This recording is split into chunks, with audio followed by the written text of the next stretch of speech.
నారాయణం నమస్కృత్య నరం చైవ నరోత్తమం దేవీం సరస్వతీం వ్యాసం తతో జయముదీరయేత్. హరి ఓం. పరమేశ్వర స్వరూపమైన సభకి నమస్కారం. ఈరోజు సాయంకాలం ప్రారంభం చేసినటువంటి ఈ ప్రవచన కార్యక్రమం ముగిసేసరికి ఏ ఘట్టానికి చేరుకుంటానో అన్నది నేను ఖచ్చితంగా చెప్పలేను. కానీ అది ఇటువంటి పరమ పవిత్రమైన దేవాలయ ప్రాంగణంలో అసుర సంధ్య వేళలో గోవింద పట్టాభిషేకం వినడం జన్మజన్మాంతరమైనటువంటి సుకృతం. ఒక సర్వోత్కృష్టమైన మహాద్భుతమైనటువంటి ఘట్టము ఆవిష్కరింపబడుతుంది. దాన్ని గోవింద పట్టాభిషేకము అంటారు. సురభి కామధేనువు కృష్ణ భగవానుణ్ణి అభిషిక్తుణ్ణి చేస్తుంది రేపటి రోజున. గోవింద అన్న నామం ఈశ్వరుడు గెలుచుకున్నాడు. అది చాలా గొప్ప లీల.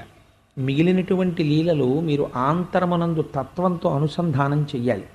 గోవింద పట్టాభిషేకం విన్నంత మాత్రం చేత ఈశ్వరుడి యొక్క అనుగ్రహం కలుగుతుంది. అది చాలా గొప్ప లీల. అందుకని ఆ గోవింద పట్టాభిషేకం ప్రారంభం నుంచి చివరి వరకు వినడం అన్నది చాలా మంచిది. అందుకని రేపటి రోజున మనం ఆ గోవింద పట్టాభిషేకాన్ని అనుభవిద్దాం. ఒక్కొక్క ఘట్టానికి ఆ ప్రాశస్త్యం అలా ఉంటుంది. ఈశ్వరుడు అంతటా ఉన్నాడు, మరి గుళ్ళోకి ఎందుకు పెడుతున్నాం అంటే గుళ్ళో ఆ తేజస్సు పొటమరించి ఉన్నది. అలా అన్నీ గొప్ప ఘట్టాలే. గోవింద పట్టాభిషేకం దేవాలయం లాంటిది.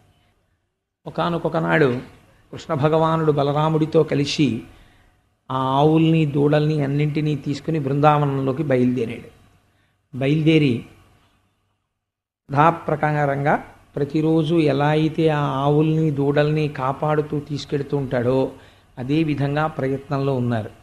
కానీ ఆ రోజు వ్యాస భగవానుడు ఒక గమ్మత్తు చేశారు వర్ణన చేయడంలో.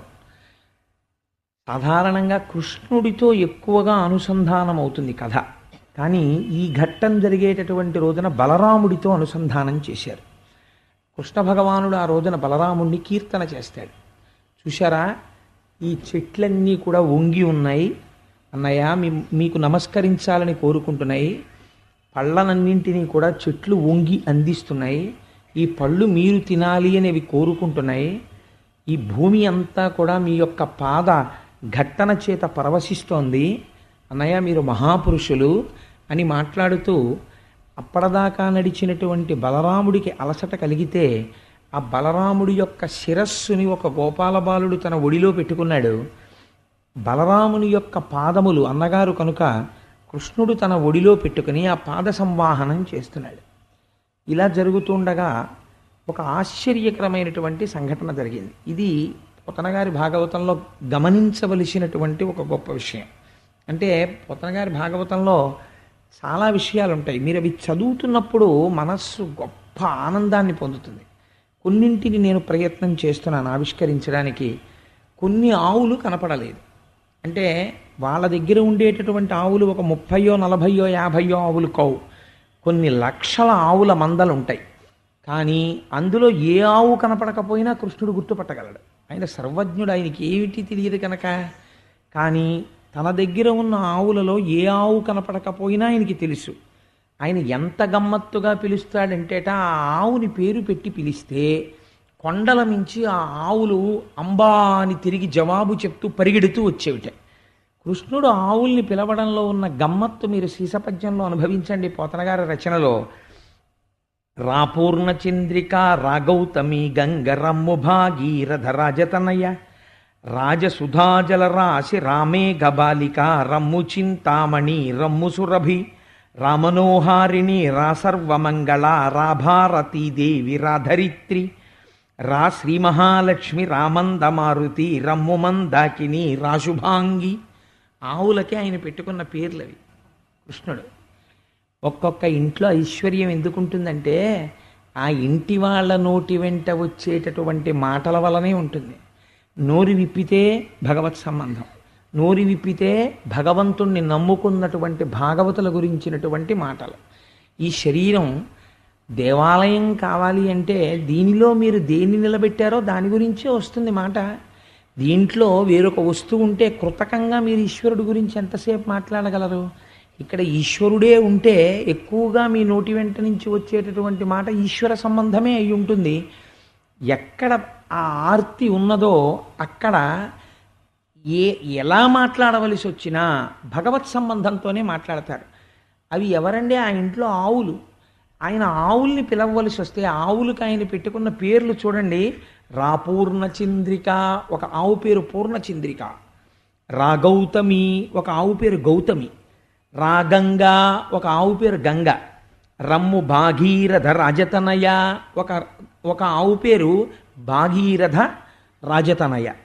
రా సుధాజలరాశి, ఒక ఆవు పేరు సుధాజలరాశి అంటే అమృతం. రా మేఘబాలిక, ఎంత గొప్ప పేరు! ఒక ఆవు పేరు మేఘబాలిక. అసలు ఇంట్లో పిల్లల్ని కూడా మనం ఇలాంటి పేర్లు పెట్టి పిలవమేమో, ఆయన ఆవుల్ని పిలుస్తున్నాడు ఇలాంటి పేర్లు పెట్టి. రా మేఘబాలిక. నిజంగానండి పద్యాలు నోట్లో బాగా నానే అనుకోండి, ఎవరో నలుగురు పిల్లలు వచ్చారనుకోండి, ఏ పిల్ల అనక్కర్లేదు, పేరు తెలుసుకునేంత వరకు ఓ పూర్ణవదన ఇలారా అనొచ్చు. అంటే చిన్నపిల్లల్ని పిలిచేటప్పుడు కూడా నోటిని అంత శుద్ధంగా ఉంచుకోవచ్చు, చక్కటి పేరుతో పిలవచ్చు. అందున ప్రత్యేకించి ఆడపిల్లల్ని ఇంట్లో పిలిచేటప్పుడు చాలా మర్యాదగా పిలవాలి. నేను చాలా కుటుంబాల్లో నేను ఈ పద్యం గురించి చెప్పడానికి ఒక ప్రధానమైన కారణం ఉంది. నేను ఆడపిల్లల గురించి చాలా కుటుంబాల్లో వింటూ ఉంటాను. పిలిచేటప్పుడు నాకు సభాముఖంగా అది ఉచ్చరించడం కూడా చాలా అసహ్యం, నేను ఉచ్చరించను. ఆ పిల్లకి ఏది జీవితంలో పరమ అమంగళకరమో అలాంటిది ఏ స్త్రీ కోరుకోదో అలా పిలుస్తారు, అది పేరుగా పిలుస్తారు. ఎంత తప్పది! ఆడపిల్లని పిలవలసిన విధానం అది. సే అని అలా పిలవడం, పోవే అని ఆ పేరుతో అనడం, ఏమిటది ఆ సంప్రదాయం? నేను చాలామందిని చూస్తుంటాను, తల్లిదండ్రులు ఒక మంచి పేరు పెట్టుకుంటారు, భగవత్ సంబంధమైనటువంటి పేరు.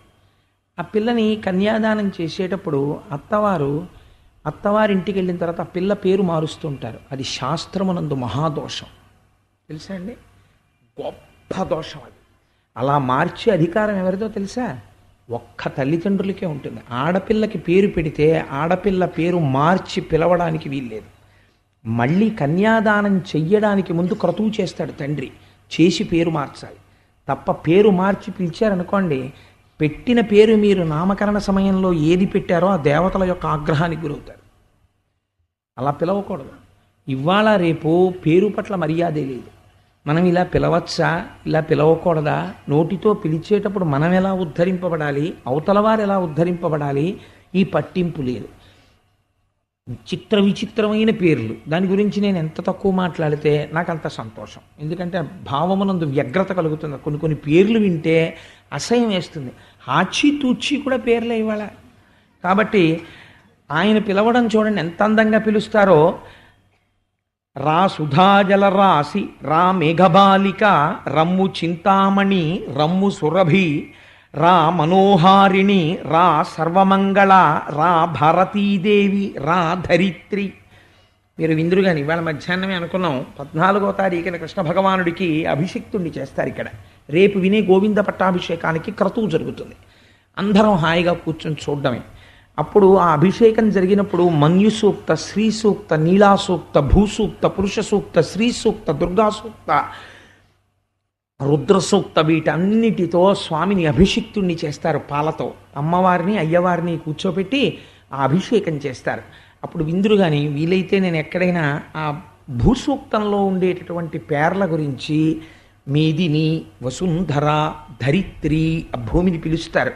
ఒక్కొక్క పేరులో ఎంత గొప్పగా ఉంటుందో ఆ పేరుతో పిలుస్తూ అభిషేకం జరుగుతుంటే అమ్మవారికి పరవశించిపోతుంది భూమి. దానివల్ల సస్యశ్యామలత్వం కలుగుతుంది. అటువంటి గోవింద పట్టాభిషేకం చిట్ట చివరి రోజున 14వ తారీఖున జరుగుతుంది. 15వ తారీఖున ఒక అద్భుతమైన క్రతువు ఉంటుంది, కని విని ఎరుగని క్రతువు. అది ఏమిటి చెప్పం, ఫైల్ కాన్ఫిడెన్షియల్. ఒక వారం రోజులు పోయిన తర్వాత దాన్ని మీకు ఎలాగో చెప్తాం అనుకోండి, పిల్లలకి ఏదో అట డబ్బా దాచినట్టు అదో సరదా అంతే. కాబట్టి రా శ్రీ మహాలక్ష్మి, రా మందమారుతి, రమ్ము మందాకిని, రాశుభాంగి అని ఆవుల్ని పేరు పెట్టి కృష్ణుడు గట్టిగా పిలుస్తుంటే ఎంత ప్రేమ పెంచుకున్నాయో చూడండి. ఆ ఆవులు కూడా శుభాంగి అని గట్టిగా పిలిస్తే ఎక్కడో గడ్డి తింటున్న ఆవు అంబా అని అరిచేదిట. శుభాంగి రా అనేటప్పటికీ పర్వత శిఖరం మించి పరిగెత్తుకుంటూ కృష్ణుడి దగ్గరికి వచ్చేసి ఆయన పాదాలు నాకుతూ నిలబడేది. పిలవడంలో ప్రేమ ఉంది, ఆ పిలవడంలో మర్యాద ఉంది. ఎంత అందంగా పిలిచారో చూడండి. అలా ఆవులన్నిటినీ పిలుస్తూ వాటితో ఆడుకుంటూ కృష్ణుడి పాద సంవాహనం చేస్తూ కృష్ణుడు నడిచి నడిచి నడిచి నడిచి అలసిపోయే కాళ్ళు నొప్పెడుతున్నాయి, ఇలా ఒంగుని ఇలా అనుకునేవట. అనుకోగానే అక్కడున్న గోపాల బాలుడు చూసి, కృష్ణ నీకు కాళ్ళు నొప్పుడుతున్నాయా, నిన్ను ఉప్పు బస్తా ఎక్కించుకుంటాను రా అని చెప్పి చిన్నతనంలో ఉప్పు బస్తాలను ఆడుకునేవారు. దానివల్ల వెన్నుపాముకి ఎంత బలం వచ్చేదో. ఆ ఉప్పు బస్తా ఎక్కించుకుని ఆయన తొడల రెండింటి కింద నుంచి చెయ్యేసి ఇలా కట్టేసుకుని, ఎవరండి ఆయన? సమస్త బ్రహ్మాండములైన కుక్షి ఎందున్నవాడు. ఆయన గర్భము వచ్చి మన వీపుకి తగిలి ఆయన తొడల కింద చెయ్యేసి ఆయన్ని పట్టుకొని ఆయన చేతులతో మన కంఠాన్ని పెనవేసి పట్టుకోవడమే. ఒక గోపబాలుడు అలా ఎత్తుకుని తీసుకెడుతుంటే ఆశ్చర్యపోయేవారు దేవతలందరూ. ఏమిట్రా ఈ కృష్ణ భగవానుడి లీలలు, అసలు ఏ అవతారంలోనూ ఇటువంటి సౌలభ్యం లేదు, ఇంత సౌలభ్యం కేవలం కృష్ణ అవతారంలోనే అని పొంగిపోయి ఆఖరణ కృష్ణుడికి అలసట వస్తే కాళ్ళు పట్టేవారు. మీకు చిత్రం తెలుసా అండి? మీరు భాగవతం చదవాలి. కృష్ణుడికి చెమట పట్టేదిట, కాస్త అలిసిపోయి అలా పడుకునేవట చెట్టు కింద. చిన్ని కృష్ణుడు పడుకుంటే ఇలా చిన్న చెమట చుక్క పడితే ఆ గోపాల బాలురికి ఎలా ఉండేదంటే ఎంత బాధ వచ్చేసిందంటే వాళ్ళు గబగబా వెళ్ళి చిగురుటాకులు కోసి తెచ్చేవారట. తెచ్చి కృష్ణుడికి ఇలా చేత్తో తుడిస్తే బాధ పెడుతుందేమోని ఆ చిగురుటాకులతో ఒత్తేసేవారట చెమట అంతా. ఒత్తేసి వాళ్ళ చిన్ని చిన్ని చేతులతో ఆయన కాళ్ళు పట్టేసేవారట. ఎంత ప్రేమించాడో ఆ గోపాల బాలురు అందరూ కూడా కృష్ణ భగవానుణ్ణి. అలా వాళ్ళందరూ ఎంతో సంతోషంగా ఆనందంగా గడుపుతున్నారు. అందులో శ్రీరాముడు అని ఒక గోపబాలుడు. ఆయనకి కృష్ణుడంటే మరింత ప్రేమ. ఎప్పుడూ కృష్ణుడితో ఆడుకుంటూ కృష్ణుడిని మోస్తూ కృష్ణుడిని పడుకోబెట్టుకుంటూ ఆయనే చేశాడు. ఎందరో ఉండవచ్చు, కానీ సుకృతం ఎవరినో వరిస్తూ ఉంటుంది. వాళ్ళు ఎక్కువగా దగ్గర అవుతారు. దగ్గర అవడానికి హేతు ఏమి అంటే మనం చెప్పలేం. అలా భగవంతుడికి బాగా దగ్గర అవుతారు. అది ఎక్కడో సంస్కార బలం, ఎక్కడో అదృష్టం. పోతన గారు అయితే అన్నారు, కృష్ణుడు ఒక్కొక్కసారి ఒక్కొక్క చెట్టు ఎక్కితే చెట్టు ధన్యమైపోయింది అన్నారు. నిజమే, మరి భగవంతుని యొక్క పాదస్పర్శ. కాబట్టి ఈ పిల్లలందరూ ఇలా బలరాముణ్ణి సేవించాడు ఆ రోజున కృష్ణ భగవానుడు. బలరాముణ్ణి కీర్తించాడు. పిల్లలందరూ పరుగు పరుగున వచ్చి ఒక మాట చెప్పారు, బలరామ బలరామ, ఇక్కడికి దగ్గరలో ఒక తాటి తోట ఒకటి ఉన్నది, దానికి పెద్ద పెద్ద తాటిపళ్ళు ఉంటాయి. తాటిపండు ముగ్గితే చాలా గమ్మత్తుగా ఉంటుంది, నల్లగా అయిపోయి ఆ తాటిపండు పైనుంచి కింద పడింది అనుకోండి, దాని అసాధ్యం కూడా మీరు తాటిపండుని తీసుకెళ్ళి ఏమీ చేయక్కర్లేదు.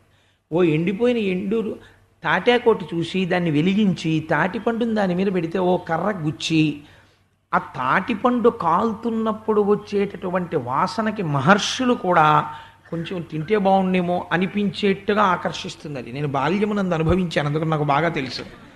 అది ఆ తాటిపండు బాగా నల్లగా మాడిపోయిన తర్వాత దాన్ని ఇలాగ తొక్క లాగుతారు, చక్కగా పేషలంలా వచ్చేస్తుంది. వచ్చేస్తే లోపల పచ్చటి తాటిపండు ముద్ద ఉంటుంది. అది అమృతంలా ఉంటుంది, చాలా రుచిగా ఉంటుంది అది ముద్ద కింద. అలా ఈ పిల్లలకి అందరికీ పాపం ఆ తాటిపళ్ళు తినాలని కోరిక. ఆ తాటిపళ్ళు పైనుంచి కింద పడిపోయేవి.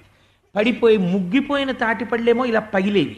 పగిలి అందులోంచి సువాసన వస్తుండేది. తాటిపండు తిందామంటే అక్కడ ఒక ధేనుకాసురుడని పడేటటువంటి గార్ధబాసురుడు ఒక ఆయన ఉండేవాడు. అంటే ఆయన గాడిద రూపంలో ఉన్నాడు, రాక్షసుడు. ఆయన తాను తినడు, గాడిద తాటిపండు తినదు, గాడిదకి తాటిపండు వాసన తెలియదు. కానీ ఎవ్వరినీ తోటలోకి రానివ్వదు, ఎవ్వరినీ ఆ తాటిపండు తిననివ్వదు. ఒకవేళ ఎవడైనా తాటిపండు తినడానికి లోపలికి వచ్చాడు అనుకోండి, ఇది గబగబా వెళ్ళి వెనక కాళ్ళెత్తి అవతలవాడి గుండెల మీద తన్ని వాడు మరణించేటట్టు చేస్తుంది. కాబట్టి ఎవరు లోపలికి వెళ్ళడానికి వీల్లేదు. ఈ మాట చెప్పి వాళ్ళు అన్నారు, మాకు ఎప్పటి నుంచో ఆ తాటిపళ్ళు తినాలనుంది బలరామ, మేము ఆ తాటిపళ్ళు తినేటటువంటి అదృష్టాన్ని మాకు కల్పించవా అని అడిగారు. బలరాముడు అన్నాడు, ఆ గార్ధబాసురుడా ఇంకోడా, మీకేం భయం లేదు, నా వెంటరండి అన్నాడు. ఆ తోటలోకి తీసుకెళ్ళి ఆయన అపారమైనటువంటి బలశాలి బలరాముడంటే బలము మిగుల కలుగ బలభద్రుడనిలోక రమణుడగుట చేసి రాముడనియు అని కదా ఆయన. అందుకని ఒక తాటి చెట్టు పట్టుకుని ఊపాడు. ఊపితే తాటి చెట్టుని ఊపడం అంటే అది మాటలు కాదు, తాటి చెట్టుని ఎవరు ఊపలేరు, చాలా కష్టం. అలా తాటి చెట్టును ఆయన ఊపాడు. ఊపితే తాటి చెట్టు పైన ఉన్నటువంటి తాటి పళ్ళు గలగల గలగల గలగల కింద రాలిపోతే ఈ పిల్లలందరూ ఎంతో సంతోషంగా వచ్చి భలే ఉన్నాయిరా తాటిపళ్ళు మనకు బలరాముడు ఇప్పించాడని చెప్పి తాటిపళ్ళు తింటున్నారు. చూశాడు గర్ధపాసుడు, ఇన్నాళ్ల నుంచి నేను ఈ తాటిపళ్ళు ఎవరూ తినకుండా కాపాడాను, ఇవాళ ఈ పిల్లలు వచ్చి తాటిపళ్ళు తింటున్నారని వాడు వెంటనే గాడిద రూపంలో వచ్చి బలరాముణ్ణి తన వెనక కాళ్లతో ఒక్క తన్ను ఆయన గుండెల మీద తనబోయాడు. బలరాముడు ఒడిసి ఆ రెండు కాళ్ళు పట్టుకుని ఆ గాడిదని గిర్ర గిర్ర గిర్ర గిర్ర తిప్పి ఒక తాటి చెట్టు మీదకి విసిరాడు. ఒక తాళాగ్రము తాకవైవనది కంపోద్రిక్తయై తుళ్ళి వేరొక తాళాగ్రముపై పడన్ ఐ యుగ్రాహుతిన్ కోర్వక ఆ తాళాగ్రము వేరొక తాళవృక్షంబుపై పడే ఇట్లుండుంటిపై తాళవృక్షంబులు కూలే ప్రచండ మరుతము శోకన్కూలు చందంబునన్ అంటారు పోతన గారు. ఈ గాడిదని పట్టుకుని విసిరితే ఇది వెళ్ళి ఓ తాటి చెట్టుకు తగిలింది. ఆ తాటి చెట్టు ఈ గాడిద దెబ్బకి ఈ తాటి చెట్టు వెళ్ళి ఇంకో తాటి చెట్టు మీద పడింది. దీని విసురుకి ఆ తాటి చెట్టు వెళ్ళి ఇంకో తాటి చెట్టు మీద పడింది. అలా తాటి చెట్లన్నీ పెద్ద గాలి వస్తే ఎలా పడిపోతాయో అలా తాటి చెట్లన్నీ కూలిపోయి హాయిగా పిల్లలందరూ ఆ పళ్ళు తినేశారు. ఈ గాడిద రూపంలో ఉన్నటువంటి రాక్షసుడు మరణించాడు. ఈ గాడిదకి మళ్ళీ అనేక మంది గాడిదలు పిల్లలు ఉన్నాయి. అందుకని వీళ్ళందరూ కూడా మా నాన్నగారిని ఎవరో సంహరించారని చెప్పి పిల్లగాడిదలన్నీ యుద్ధానికి వచ్చి కృష్ణుడి మీదకి బలరాముడి మీదకి వచ్చాయి. నిజంగా అది పోతన గారికి చెల్లు ఆ పద్యం రాయడం. ఆయన అంటారు, తంతువులందు చేలము విధంబున ఏ పరమేశుమూర్తి ఎందింతయు పుట్టునట్టి జగదీశుడు అనంతుడి దైత్యమాతృనిట్లంతము చేయుటెంత పని. మనం తంతువులందు చేలము విధంబున అని ఇప్పుడు నేను ఒక ఉత్తరీయం వేసుకున్నాను. ఇప్పుడు దీన్ని ఏమంటామంటే ఉత్తరీయము.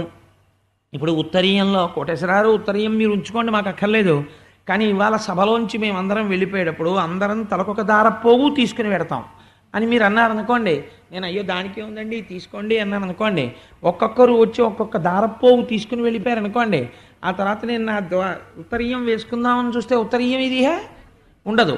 అదేమిటి ఉత్తరీయానికి ఆస్తిత్వం ఏమిటి? దారపోగులే. తంతువులందు చేలము విధంబున ఏ పరమేశుమూర్తి ఎందింతయు పుట్టునట్టి జగదీశుడనంతడీ దైత్యమాత్రునిట్లంతము చేయుటెంత పని. ఎంత గొప్ప మాట చూడండి. ఈ దారములే ఉత్తరీయమైనట్టు, దారములే వస్త్రమైనట్టు భగవంతుని ఎందే జగత్తు ఉన్నది. అటువంటి పరమేశ్వరుడికి ఎన్ని గాడిదలు వస్తే మాత్రం వాటిని చంపడం పెద్ద లెక్కేమిటి? ఇన్ని బుడగలు ఉన్నాయనుకోండి, ఆ బుడగలన్నింటినీ ఉఫ్ఫని ఊదేస్తే పగిలిపోతాయి.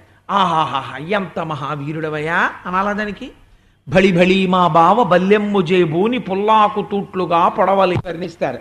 ఎవడో పూర్వకాలంలో బావగారు చాలా ఎంగిలి విస్తరాకుని తీసుకుని దాని మీద బల్లెంతో పొడిచేసేట, అంటే దెప్పి పొడిచారు. అబ్బో నువ్వు ఎంత గొప్పవాడివా అని కొత్తగా అల్లుడి ఇంటికి వస్తే బావమరుదులు వెటకారం ఆడారు. బళి బళి మా బావ బల్లెమ్ము చేబూని పుల్లాకు తూట్లుగా పొడవలేదే అని. అలా పరమేశ్వరుడైనటువంటి వాడికి గాడిదల్ని చంపడం పెద్ద లెక్క ఏమిటండి? రాక్షసుల్ని పిల్లగాడిదల్ని చంపి అవతల పారేశాడు అన్నారు అంతే పోతన గారు. ఈ లీల చాలా చిన్న లీల, కానీ ఈ లీల కృష్ణ భగవానుడు చెయ్యలేదు భాగవతంలో. దీన్ని బలరాముడితో చేయించాడు. బలరాముడు చెయ్యడానికి ముందు బలరాముడిని చాలా పొగిడి తీసుకొచ్చి బలరాముడు చంపాడు ధేనుకాసురుణ్ణి. ఇది కృష్ణుడు చెయ్యకూడదా?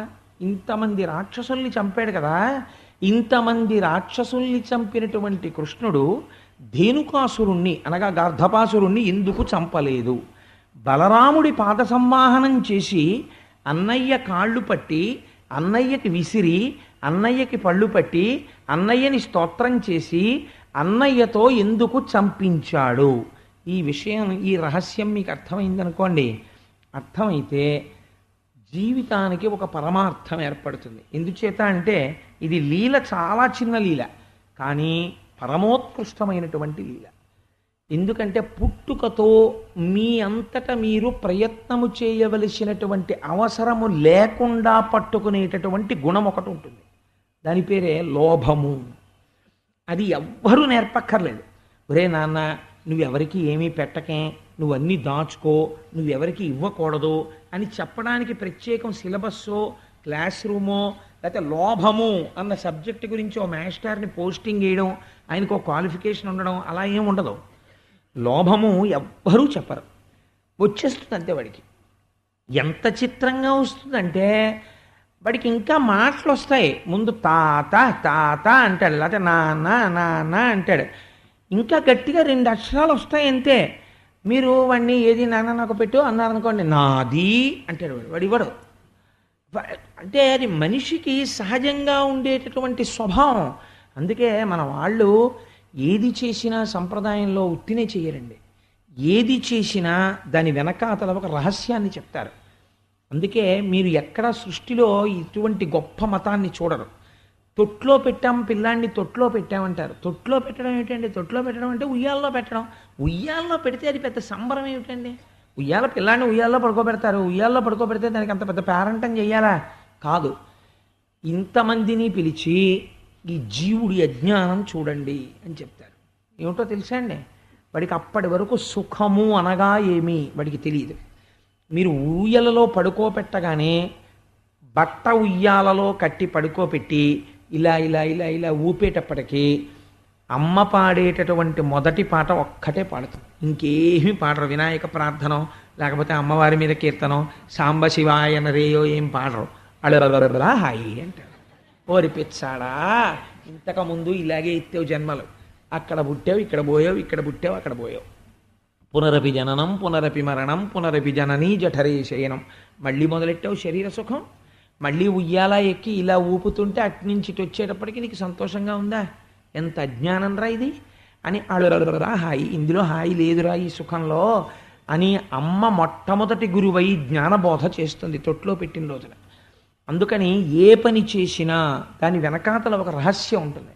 మనకి ప్రయత్నపూర్వకంగా చిన్నతనంలో, ఇప్పుడంటే లేదనుకోండి, అసలు ఆ అవసరము లేదు, ఎవరు చెప్పరు కూడా. పిల్లాడికి గడుసుతనం మప్పాలమ్మా అంటారు. ఇప్పుడు అంతా సిలబస్ మారిపోయింది. ఇప్పుడు అసలు అలా తల్లులు పిల్లల్ని కూర్చోబెట్టుకుని పిల్లలకి నీతి గురించి మాట్లాడి సంస్కారం గురించి మాట్లాడినటువంటి తల్లులు కూడా చాలా తగ్గిపోతుంది సంఖ్య. నేను ఆ మాట చెప్పడానికి నాకేం భయం లేదు. మా చిన్నతనంలో పిల్లల్ని కూర్చోబెట్టుకుని మాట్లాడవలసి వస్తే చాలా అందమైనటువంటి శ్లోకాలు చెప్తుండేవారు. నాకు జ్ఞాపకం ఉన్నంత వరకు పరోపకారాయ ఫలంతి వృక్షాః అని మా అమ్మమ్మ గారు కూర్చోపెట్టి, చూసావా ఈ చెట్టుకి నీళ్లు పోస్తే అది మామిడికాయలు కాయకపోతే ఏమవుతుంది? ఏం చేస్తావు నువ్వు దాన్ని? కానీ ఎవరి కోసం కాస్తోంది మామిడి చెట్టు? తను కాసిన కాయలలో ఒక్క పండు, ఇన్ని పళ్ళు పండాను కదా, ఒక్క పండు నేను తింటానని మామిడి పండు ఎప్పుడైనా మామిడి చెట్టు తిన్నదా? ఒక్క పండు తినదు. నది ప్రవహిస్తుంటుంది. ఇంత ఎండలో రాత్రనక పగలనక తిరుగుతున్నాను, దాహం వేస్తోందని నది తన నీళ్లు తాను ఒక చుక్క తాగినదా? తాగలేదు. ఆవు ఎక్కడికో వెళ్ళి గడ్డి తిని పాలు తయారు చేసింది. తన పాలు తాను ఆవు దగ్గరికి తీసుకెళ్ళి మీరు గిన్నెలో పెట్టండి, ఇలా వాసన చూసి వదిలేస్తుంది, తను తాగదు. ఆవు తన పాలు తను ఒక చుక్క తాగదు. తనది కానివన్నీ తెచ్చి దాచుకునే దుర్మార్గుడెవరు ప్రపంచంలో? మనుష్యులొక్కడే. పశువులు, పక్షులు, చెట్లు అన్నీ ఇతరుల కోసమే జీవిస్తాయి. తమకి అని ఇంత మాత్రం దాచుకోవడము చేత కాదు. పక్షులకి బ్యాంక్ ఉందండి ఎక్కడైనా? కుక్కలకి బ్యాంక్ ఉందా? లేదు. వాటికి అకౌంట్లు, ఏటీఎం కార్డులు, ఇలాంటి గొడవలు వాటికి ఏమి ఉండదు. ఒక్క మనుష్యుడికే ఉంటాయి ఇవన్నీ. ఫిక్స్డ్ డిపాజిట్లు, టర్మ్ డిపాజిట్లు, రేట్ ఆఫ్ ఇంట్రెస్ట్లు, సీనియర్ సిటిజన్స్. అక్కడ కూడా మళ్ళీ ఎంత మోహబుద్ధో, సీనియర్ సిటిజన్ అయితే కొంచెం ఇంట్రెస్ట్ ఎక్కువ, వాడికి ఏమైనా తత్వజ్ఞానం కలిగి వదిలిపోతుంటే మళ్ళీ పెంచుతుంది అది. కాబట్టి ఏమో ఆర్థికంగా పనికి రావడం కూడా పనికి రావచ్చు, నేను ఆ ప్రయోజనాన్ని కాదని అనుకోండి, అది వేరే విషయం. కానీ భాగవతం చెప్తూ నేను రేట్ ఆఫ్ ఇంట్రెస్ట్ సీనియర్ సిటిజన్కి మంచిది అని చెప్తే అర్థం ఉండదని అలా చెప్తున్నాను అంతే. కాబట్టి ఇవి మీకు ఇవన్నీ ఎవరికి ఉంటాయండి? ఒక్క మనుష్యుడికే ఉంటాయి. మీరు ఒక కుక్కకి ఇంత అన్నం పెట్టారనుకోండి, అది తినేసి పడుకుంటుంది. ఎంత విశ్వాసంతో ఉంటుందో తెలుసా అండి అది? ఇలా కుక్క పడుకుంటే ఇలా ముఖం పెట్టుకు పడుకుంటుంది. పడుకుంటే ఓ కాకి వచ్చి అలా బాల్కనీలో వాలింది అనుకోండి, ఇలా చూస్తుంది. కాకి 2 అడుగులు ఇలా గెంతింది అనుకోండి, కాస్త వంటింటి వైపు హౌ అంటుంది లేచి. వంటింట్లోకి వచ్చి యజమాని చెంచే ఎత్తుకుపోతుందేమో దానికి అనుమానం. అంత ఎలర్ట్గా ఉంటుంది అది డ్యూటీలో. రాత్రి కుక్కను వదిలేస్తే నువ్వు పడుకున్నావు నేను పడుకోను ఏంటి, ఆడు పడుకున్నాడు ఎవరికి తెలిసిలే మనం పడుకుందాను, కుక్క పడుకోదు, అలా తిరుగుతూనే ఉంటుంది. ప్రపంచంలో ప్రతి జీవి పరోపకారం చేస్తూ వెళ్ళిపోతుంటాయి. ఆశ్చర్యం ఏంటంటే చెట్టు ఎంత ఎండలోనో నిలబడుతుంది, తాను కిందకొచ్చిన వాడికి నీడనిచ్చేస్తుంది తప్ప నేను ఎండలో నించున్నాను ఈ దుర్మార్గుడేమో వచ్చి హాయిగా నా నీళ్ళలో నించున్నాడు కొమ్మలోంచి నెత్తి మీద ఒక్కటి కొడదామని ఎప్పుడూ కొట్టదు, అలా నిలబడుతుందంటే నీడలో. కానీ మనిషికి మాత్రం పుట్టుకతో వచ్చే గుణం ఏమిటో తెలుసా అండి? లోభగుణము. ఈ లోభము మీరు ప్రయత్నపూర్వకంగా నిరసించకపోతే దానికి అంత అన్నది ఉండదు, మీరు ఎంత దాచేయండి. అందుకే రామకృష్ణ పరమహంస 7 జాడీల కథ చెప్తుండేవారు, దాన్ని నేను మళ్ళీ చెప్పక్కర్లేదు, మీ అందరికీ తెలుసున్న కథేది. అందుకని ఎంత తీసుకొచ్చి దాచేయండి ఉండదు. తృప్తి అన్నది ఇక్కడ తెచ్చుకోవలసినటువంటి మాట. రామకృష్ణ పరమహంస చెప్పిన మాట నాకు ఇంకొకటి జ్ఞాపకం వస్తుందండి, చెప్పకుండా ఉండలేను నేను. ఒకానొకప్పుడు ఒక పక్షి ఓ చేప దొరికింది, దానికి దొరికితే సముద్రపు టొడ్డున లంగరు వేసి ఉన్నటువంటి పడవలోకి దూరి ఓడలోకి దూరి ఆ పెద్ద చేపని పొడుచుకు తింటోంది. ఈలోగా ఆ ఓడకి లంగరు ఎత్తేసారు. ఎత్తేస్తే ఆ ఓడ ప్రయాణం చేయడం మొదలుపెట్టి వెళ్ళిపోతుంది సముద్రంలోకి. ఇది ఈ చేపని పూర్తిగా తినడం అయిపోయి కాసేపు హాయిగా చాలా బాగుందని కూర్చుని పైకి వచ్చింది. వచ్చి చూసేటప్పటికీ ఆ ఓడకుండేటటువంటి స్తంభం ఎక్కి కూర్చుంది. ఎటు చూసినా సముద్రమే, నేల కనపడలేదు. తూర్పు దిక్కుకి ఎగిరింది, కనపడలేదు నేల, వెనక్కి తిరిగి వచ్చేసింది, కూర్చుంది. పశ్చిమ దిక్కుకి ఎగిరింది, కనపడలేదు, తిరిగి వచ్చేసింది. 4 దిక్కులు ఎగిరింది, కూర్చుంది. బెంగ పెట్టుకుంది, తిరిగింది తిరిగింది తిరిగింది తిరిగింది అనుకుంది, ఎందుకు నేను తిరగడం, ఈ ఓడ అక్కడ బయలుదేరినా మళ్ళీ ఈ ఓడ నీళ్లలో బయలుదేరి ఎక్కడికి వెడుతుంది, భూభాగానికే వెడుతుంది. దీని మీద కూర్చుంటే నేను చేరేది భూభాగమేగా, నేను ఎగరడం ఎందుకు అనుకుంది. అనుకున్న ఉత్తర క్షణం దానికి విశ్రాంతి వచ్చేసింది, హాయిగా కూర్చుంది ఆ ఓడ మీద సముద్రాన్ని చూస్తే. మళ్ళీ నేను ఇంత దూరం ఎగరలేను కదా, దీని మీద కూర్చుంటే భూభాగం వస్తుంది, ఇంకో దేశం వెళ్ళిపోతాను, మళ్ళీ దీని మీదే కూర్చుంటే ఇది మళ్ళీ ఈ భూభాగానికి తీసుకొచ్చేస్తుంది అని ఆ పక్షి స్తంభం మీద కూర్చుంది. కూర్చోగానే ఆ పక్షి విశ్రాంతి పొందినది. ఇది ఈశ్వరుడు ఈ మాట చెప్పినా మనిషి మారడు, ఇది తథ్యం. ఎందుకో తెలుసా అండి, ఈ లోభగుణం అనేటటువంటిది అంత భయంకరంగా ఉంటుంది. అన్నిటికన్నా కాల్చేసేది ఏదో తెలుసా అండి మనిషిని, చితి ఒక్కసారి కాలుస్తుంది, చింత నిరంతరం కాలుస్తుంది. వృద్ధాప్యంలో ఈ చింత మరీ ఎక్కువైపోతుంది. ఎక్కువైపోకుండా ఉండాలంటే ప్రయత్నపూర్వకంగా మనిషి ఈశ్వరుడి వైపుకి తిరగాలి. తిరగలేదనుకోండి మనస్సుకి ఆలంబనం, మనస్సే వెతికేసుకుంటుంది. వెతికేసుకుని ఎప్పుడూ చింతించడం మొదలు పెడుతుంది, ఐశ్వర్యం గురించో ఇంకో దాని గురించో ఇంకో దాని గురించో. దానివల్ల ఎప్పుడూ బాధే, ఏదో ఇంకా చేయలేదు ఇంకా చేయలేదు ఇంకా చేయలేదని ఏడుస్తూ ఉంటాడు. కాబట్టి ఇది ఎలా పోతుంది ఈ లోభగుణం? ఈ లోభగుణం చేత ఏమొస్తుంది? నరకం వస్తుంది అంతే. లోభగుణం చేత ఏమొస్తుంది? తాను, మీరు ఈ విషయం బాగా జ్ఞాపకం పెట్టుకోండి, ఇంత కష్టపడి భగవంతుడు ఎందుకు ఈ లీల చేశాడు భాగవతంలో అంటే, మీరు ఒక 1000 రూపాయలు సంపాదించాలి అనుకోండి, మీ భార్యాబిడ్డలను పోషించడం మీ కర్తవ్యము, చేసి తీరాలి. దానికి ధనార్జన చెయ్యవద్దు అని శాస్త్రం ఎప్పుడూ చెప్పలేదు. ధనార్జన చెయ్యాలి, కొంత నిలవ చెయ్యాలి గృహస్థు, దానికి ఎప్పుడూ తప్పుపట్టలేదు శాస్త్రం, నిలవ చెయ్యాలి. కానీ ఇలా పెట్టుకోవడమే తప్ప ఇలా పెట్టడం చేత కాలేదనుకోండి, ప్రమాదం ఎక్కడొస్తుందో తెలుసా అండి? నువ్వు తెచ్చి ఇలా పెట్టుకున్నవన్నీ ధర్మంగా నువ్వు తెచ్చి పెట్టినవి కావు, ఖచ్చితంగా అందులో అధర్మం పాళ్ళు కలిశాయి. కాబట్టి ఇప్పుడు ఏమవుతోంది, నీ ఖాతాలో 2 జరిగిపోతున్నాయి ఏకకాలమునందు. ఒకటి, నీ పూర్వజన్మలలో చేసుకున్నటువంటి పుణ్యము ఖర్చు అవుతోంది, అందుకని ఇప్పుడు నీకు డబ్బు వస్తోంది. నీవు ఈ జన్మలో పాపము చేస్తున్నావు, అది నీ ఖాతాలో పడుతోంది. ఇప్పుడు నీ పూర్వజన్మలలో చేసినటువంటి పుణ్యమంతా ధన రూపంలో వచ్చి ఇంట్లో చేరుతోంది. ఒకనాడు ఊపిరి ఆగుతుంది, తప్పదు. ఆగిపోయిన తర్వాత ఏమవుతుంది, 11వ రోజు అవకముందే ఈ పిల్లలందరూ ఇవన్నీ పంచేసుకుని వాటాలు వేసుకుని దెబ్బలాడుకుని బయటికి వెళ్ళి పెద్దవాళ్ళని తీసుకొచ్చి, ఇదేంటి నా దగ్గర ఉంచుకోవాలా అమ్మ నీ దగ్గర ఉంచుకోవాలా అని 6 నెలలు వాటాలు వేసుకుని, మా నాన్న ఇంకా ఇది ఖర్చు పెట్టకుండా ఉంటే బాగుండేదని మాట్లాడుతుంటే వీడికి విసుగొచ్చి 11 రోజులు అయిపోయిన తర్వాత ఇంక నేను వచ్చేస్తానని వెళ్ళిపోతాడు తోటలతోటి. గరుడ పురాణ వాక్యం. కాబట్టి ఏమవుతుంది అంటే మనిషికి సంపాదించిందంతా ఏమైంది? వీళ్ళు పంచేసుకున్నారు. పాపం ఎవరు పంచుకున్నారు? ఎవ్వరూ పంచుకోడు, ఇవ్వరు పంచి. దీన్నేం చేశారు? ధర్మం అంతే. ఆయన సంపాదించాడు, వాళ్ళు పంచుకున్నారు పిల్లలు కాబట్టి. ధర్మశాస్త్రం తప్పు పట్టదు. పాపం వాళ్ళ ఖాతాలో వేయరు. పాపం ఎవరి ఖాతాలో పడింది? ఈయన ఖాతాలో పడింది. ఇప్పుడు ఈయన ఏమి అనుభవించాలి? ఈ పాపానికి ఫలితం అనుభవించాలి. ఇలా పెట్టింది ఏమైనా ఉంటే మళ్ళీ నీ ఖాతాలో పడుతుంది పుణ్యం. ఏది పెట్టింది? ఎక్కడుంది? పెట్టింది లేదు. మీరు ఒక ఫిక్స్డ్ డిపాజిట్ వేసి వదిలేశారనుకోండి, దాని మీద అలా ఇంట్రెస్ట్ పడిపోయి మీరు దాన్ని వెళ్ళి తీసుకోలేదు అనుకోండి, అది దాని మీద పడిపోయి మళ్ళీ రెన్యూవల్ అయిపోయి మళ్ళీ అది అలా డిపాజిట్కి వెళ్ళిపోతూ ఉంటుంది. అందుకే శాశ్వతమైనటువంటి పుణ్యకార్యాలు చేస్తారు పెద్దలు. ఇప్పుడు ఒక 1200 రూపాయలు పెట్టి స్తంభం ఇచ్చారు కొంతమంది. నేను 10 మాటలు అన్నానని మీరు అనుకోకండి.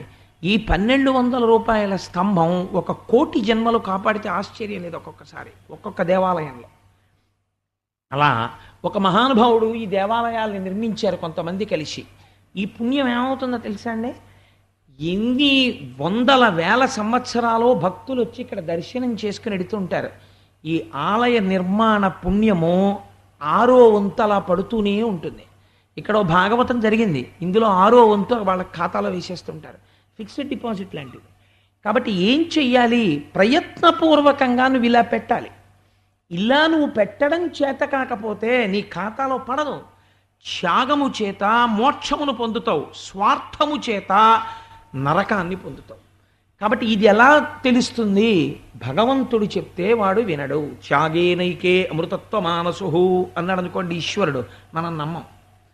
ఎందుకండి అంటాం.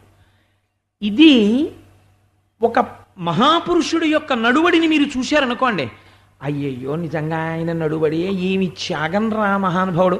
ఎవరి వరకో ఎందుకండి, ఈ సభలో ఉన్నారో లేరో నాకు తెలియదు, కానీ వారు కానీ వారి భార్య కానీ ఈ ఊళ్ళోనే ఉన్నారు. ఆర్య రావు గారని శ్రీరామ్నగర్లో ఉంటారు. ఆయన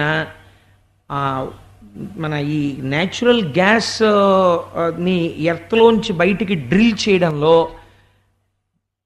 సమ్ టైమ్ బిఫోర్ 3 decades 30 సంవత్సరాల క్రితం గవర్నమెంట్ ఆఫ్ ఇండియా నువ్వు ఈ పోస్ట్లో ఉండు అని చెప్పి బతిమాలబడినటువంటి వ్యక్తి. కొన్ని వేల రూపాయల ర్యాన్సమ్ పే చేసింది ఆయనకి. అంత జీతం డ్రా చేశారు ఆయన. కొన్నాళ్ళు ఆయన వర్క్ చేసి ప్రయత్నపూర్వకంగా మంచినీళ్లు పుట్టని గ్రామాలకు వెళ్ళి సేవ చేసి, నాతో ఈ దేశంలో పుట్టిన కొంతమందికి నేను సేవ చెయ్యాలని ఉద్యోగంలో నేను 60 ఏళ్ల వరకు ఉంటే నేను అలా సేవ చేయలేనని ఒంట్లో ఓపిక ఉండగా 45వ ఏట రిజైన్ చేసి యలమంచిలి దగ్గర కుగ్రామాలకు వెళ్ళి సేవ చేసి జబ్బడిపోయి మళ్ళీ వెళ్ళారు. వెడితే గవర్నమెంట్ ఆఫ్ ఇండియా ఆనర్ చేసి ఆయన్ని మళ్ళీ పోస్ట్ ఇచ్చింది. ఇప్పటికీ ఆయన సర్వీస్ చేస్తూనే ఉంటారు. మ్యాన్కైండ్కి, మానవాళికి ఎంత సేవ చేస్తున్నారో, వారు సభలో ఉన్నారో లేరో నాకు తెలియదు. ఎవరి వరకో ఎందుకంటే మీరు ఉదాహరణ తీసుకోవాలంటే ఎందరో మహాపురుషులు ఉన్నారు. ఈ ఊళ్ళో ఉన్నారు బాదం మాధవరావు. నేను ఒకసారి వాళ్ళ ఇంటికి వెడితే ఆయన ఒక మాట చెప్తే నేను తెల్లబోయాను. వారికి ఉన్నటువంటి ఇల్లు బ్రహ్మాండమైనటువంటి ఇల్లు. వారు అన్నారు, కోటేశ్వరరావు నా తర్వాత, నా భార్య తర్వాత ఈ ఇల్లు పేదలకి సేవ చేసే ఒక ట్రస్ట్కి రాసేసానండి, ఇది నా పేరు మీద లేదు అన్నారు. నేను తెల్లబోయాను నిజంగా ఆ మాటకి. ఎవరి వరకో ఎక్కడో శిబి చక్రవర్తి వరకు ఎందుకండి? జీవితాల్ని పండించుకున్న మహాపురుషులు ఎందరో ఉన్నారు, ఈ సభలో ఉన్నారు. ఒకవేళ నేను వాళ్ళని పేరు పెట్టి చెప్తే 10 మాటలు వారిని పొగుడుతుంటారు, కోటేశ్వరరావు అనుకుంటారని నేను చెప్పట్లేదంతే. కాబట్టి ఎందరో ఉన్నారు. ఇది వారిని చూస్తే నీకు తెలుస్తుంది, ఇలా బ్రతకాలన్నమాట కనీసం అని. నేను ఒక మాట ఇవాళ నాకు గోపాలకృష్ణ గారు చెప్పారు, నేను పొంగిపోయాను ఆ మాట విని. కోటేశ్వరరావు శివరాత్రి మర్నాడు ఆలయంలో తెల్లవారుజాము 4 గంటల వరకు స్కావెంజర్స్, ఇక్కడ ఉండేటటువంటి స్వీపర్స్ వర్క్ చేసి ఇంటికి వెళ్ళారండి, రాలేకపోయారు 6 గంటలకి. మర్నాడు ఆలయం అంతా అపరిశుభ్రంగా ఉంటే తల్లులు, పెద్ద పెద్ద ఇంటి తల్లులు వచ్చి, ఇంకా ఇక్కడ పనిచేసే పని వాళ్ళు రాలేదు అని నేను బాధపడుతుంటే వాళ్ళందరూ తలో చీపురు కట్టా తీసుకుని గుడి తుడిచేశారండి అన్నారు. ఆ పుణ్యం ఉత్తినే పోతుంది అనుకుంటారా? అప్పర్ చేసేవారు ఆ పని. మనిషి కాయికంగా మానసికంగా తనకున్న దాంతో దేనియందు లోభబుద్ధి పనికిరాదు. నీకొక విషయం తెలుసు, ఉదారంగా 10 మందికి చెప్పాలి. నీకు 4 రూపాయలు ఉన్నాయి, ఉదారంగా ఒక పావలా దానం చెయ్యాలి. లేకపోతే మళ్ళీ నీ ఖాతాలో ఏముంటుంది వచ్చే జన్మకి? ఈ లోభగుణాన్ని విరుచుకోవడం నీ అంత నీకు రాదు. మహాపురుషుల జీవితాలని ప్రయత్నపూర్వకంగా చూడాలి. మనం చూసామనుకోండి వాళ్ళకి అబ్బుతుంది. నేను ఒక మాట చెప్తాను. మహాత్మా గాంధీ 1942లో రౌండ్ టేబుల్ కాన్ఫరెన్స్కి లండన్ వెళ్ళినప్పుడు అప్పటి లండన్ వైస్రాయ్ కూతురు ఆయన్ని చూడ్డానికి వచ్చింది.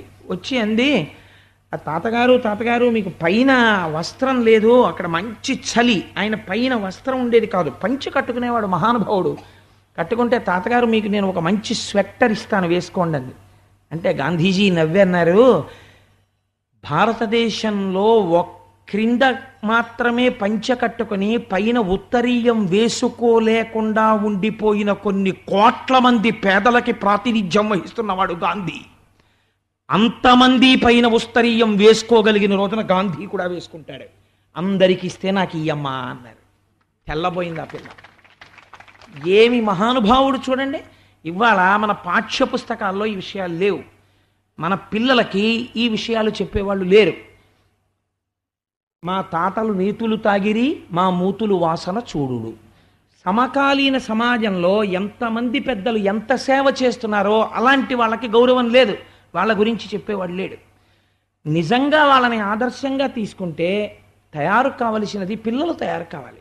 వాళ్ళ మనస్సుల్లో సంస్కార బలం ఏర్పడింది అనుకోండి, మళ్ళీ భారతదేశానికి పూర్వ వైభవం వస్తుంది. లేనినాడు ఎక్కడి నుంచి వస్తుంది? లోభగుణం చేత రాదు. ఈ దేశానికి పేరు దేనికో తెలుసా అండి? త్యాగనిరతికే. అవసరమైతే తొడలో మాంసం కోసి ఇలా పెట్టేయడం ఉందే, అందులో ఉంది ఈ దేశానికి పేరు. ఆడది మగవాడు చావో రేవో ఒక్కసారి తాళి కడితే ఇంకా జీవితం అంతా వాళ్ళతోనే, అందులో ఉంది ఈ జాతికి పేరు. తప్ప ఇవాళ 11ంటికి పెళ్లి చేసుకుని రాత్రి 1 గంటకి డైవర్స్ అనడం ఈ జాతి సంస్కృతి కాదు. దాన్ని చూసి ముక్కున వేలేసుకుని తెల్లబోతారు. దాన్ని నాశనం చేస్తున్నారు ఇవాళ ఆ సంస్కృతిని. కనుక నేను ఎందుకు ఇంత ఆర్తితో ఈ మాట విజ్ఞాపన చేశానంటే, భగవానుడు బలరాముణ్ణంత స్తోత్రం చేయడం వెనక రహస్యం ఏమిటో తెలుసా అండి? ఎప్పటికీ నీవు స్తోత్రము చెయ్యవలసి వస్తే భగవంతుడితో సమానంగా స్తోత్రం ఎవరిని చేస్తావో తెలుసా? ప్రయత్నపూర్వకంగా లోభగుణాన్ని పక్కన పెట్టి 10 మందికి సేవ చెయ్యాలని తాపత్రయపడిన వాడు ఎవడున్నాడో వాణ్ణి పొగడడంలో వెనకంజ వేయకు. కృష్ణుడు చెప్పాడు ఆ మాట, నువ్వెవరివి కాదని చెప్పడానికి. చేసి తీరాల పని, లేకపోతే ఇంకొకరికి ఆదర్శం ఎక్కడి నుంచి వస్తుంది నువ్వు చెప్పకపోతే? గాంధీ గురించి చెప్తే సమాజంలో ఉన్నవాడిని ఒకడిని పొగడడం, గాంధీని పొగడ్డం అని నువ్వు పొగడ్డం మానేస్తే ఉత్తర తరాలు ఎక్కడి నుంచి ఆ స్ఫూర్తిని పుడిగిపుచ్చుకుంటాయి? అలా పొగడ్డంలో నీకు స్వార్థం ఉంటే తప్పు, కానీ సమాజానికి ఒక గొప్ప వ్యక్తిత్వాన్ని ఉదాహరణగా చూపించేటటువంటి పవిత్ర హృదయంతో నువ్వు చెప్పడంలో దాని ఎంత దోషం లేదు. అలా చెప్పి తీరాలి, స్తోత్రం చెయ్యాలి. అందుకే కృష్ణ భగవానుడు బలరాముణ్ణి స్తోత్రం చేశాడు. నీకు భాగవతం చదివితే అర్థం అవుతుందని గొప్పతనం ఏమిటో. మహాపురుషుల్ని సేవిస్తే, మహాపురుషుల జీవితం తెలుసుకుంటే నీలో ఉన్నటువంటి లోభగుణము విరిగిపోతుంది. 10 మంది కోసం బ్రతకడం అలవాటు అవుతుందని గాడిద ఏం చేసింది? తాటిపండు తినదు, వాసన తెలియదు, వేరొకరిని తిననివ్వదు. తాను ఏం చేస్తాడు? తాను తినడు, వేరొకరికి పెట్టడు, వాసన కూడా తెలియదు. గాడిద తన మీద నాని పాల్కివాలా అంటాడు. ఇవాళ భారతదేశం యొక్క సంస్కృతి ఎలా ఉంది అంటే, కొన్ని కోట్ల విలువైనటువంటి బంగారు ఆభరణములను మోసేటటువంటి గాడిదకి తాను ఇన్ని విలువైన విషయాలు మోస్తున్నానని తెలియదు. అలా ఇంత గొప్ప సంస్కృతికి మనం వారసులమని మనకి తెలియదు. ఇది పోవాలంటే ఎలా పోవాలి? మహాత్ముల యొక్క పాదములు పట్టుకుంటే, అలాంటి వాళ్ళ జీవితాలు చూస్తే, ఒక మాట మీ పిల్లల్ని తీసుకుని వాళ్ళ ఇంటికి వెడితే, ఒరే ఈ అంకుల్ రా ఇంత గొప్ప పని చేశారు అని నువ్వు వారిని పరిచయం చేసి వారి కాళ్ళకి దండం పెట్టి వాళ్ళ ఆశీర్వచనం పుచ్చుకుని ఆయన్ని ఒక స్కూల్కి చీఫ్ గెస్ట్గా పిలిచి అటువంటి మహాత్ముడితో ఒక ప్రసంగం చేయించు.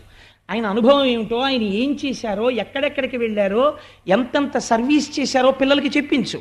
ఈ దేశంలో ఆ ప్రయత్నం చేస్తున్న ఇన్స్టిట్యూషన్ ఒక్కటే, భవన్స్ ప్రకాశం ఇన్స్టిట్యూషన్స్లో మీరు ఎంబీఏ చదవండి, ఐఆర్పిఎం చదవండి, డిపిఎం చదవండి, cultural heritage of India paper లేకపోతే వాళ్ళు క్వాలిఫికేషన్ కన్ఫర్ చేయరు.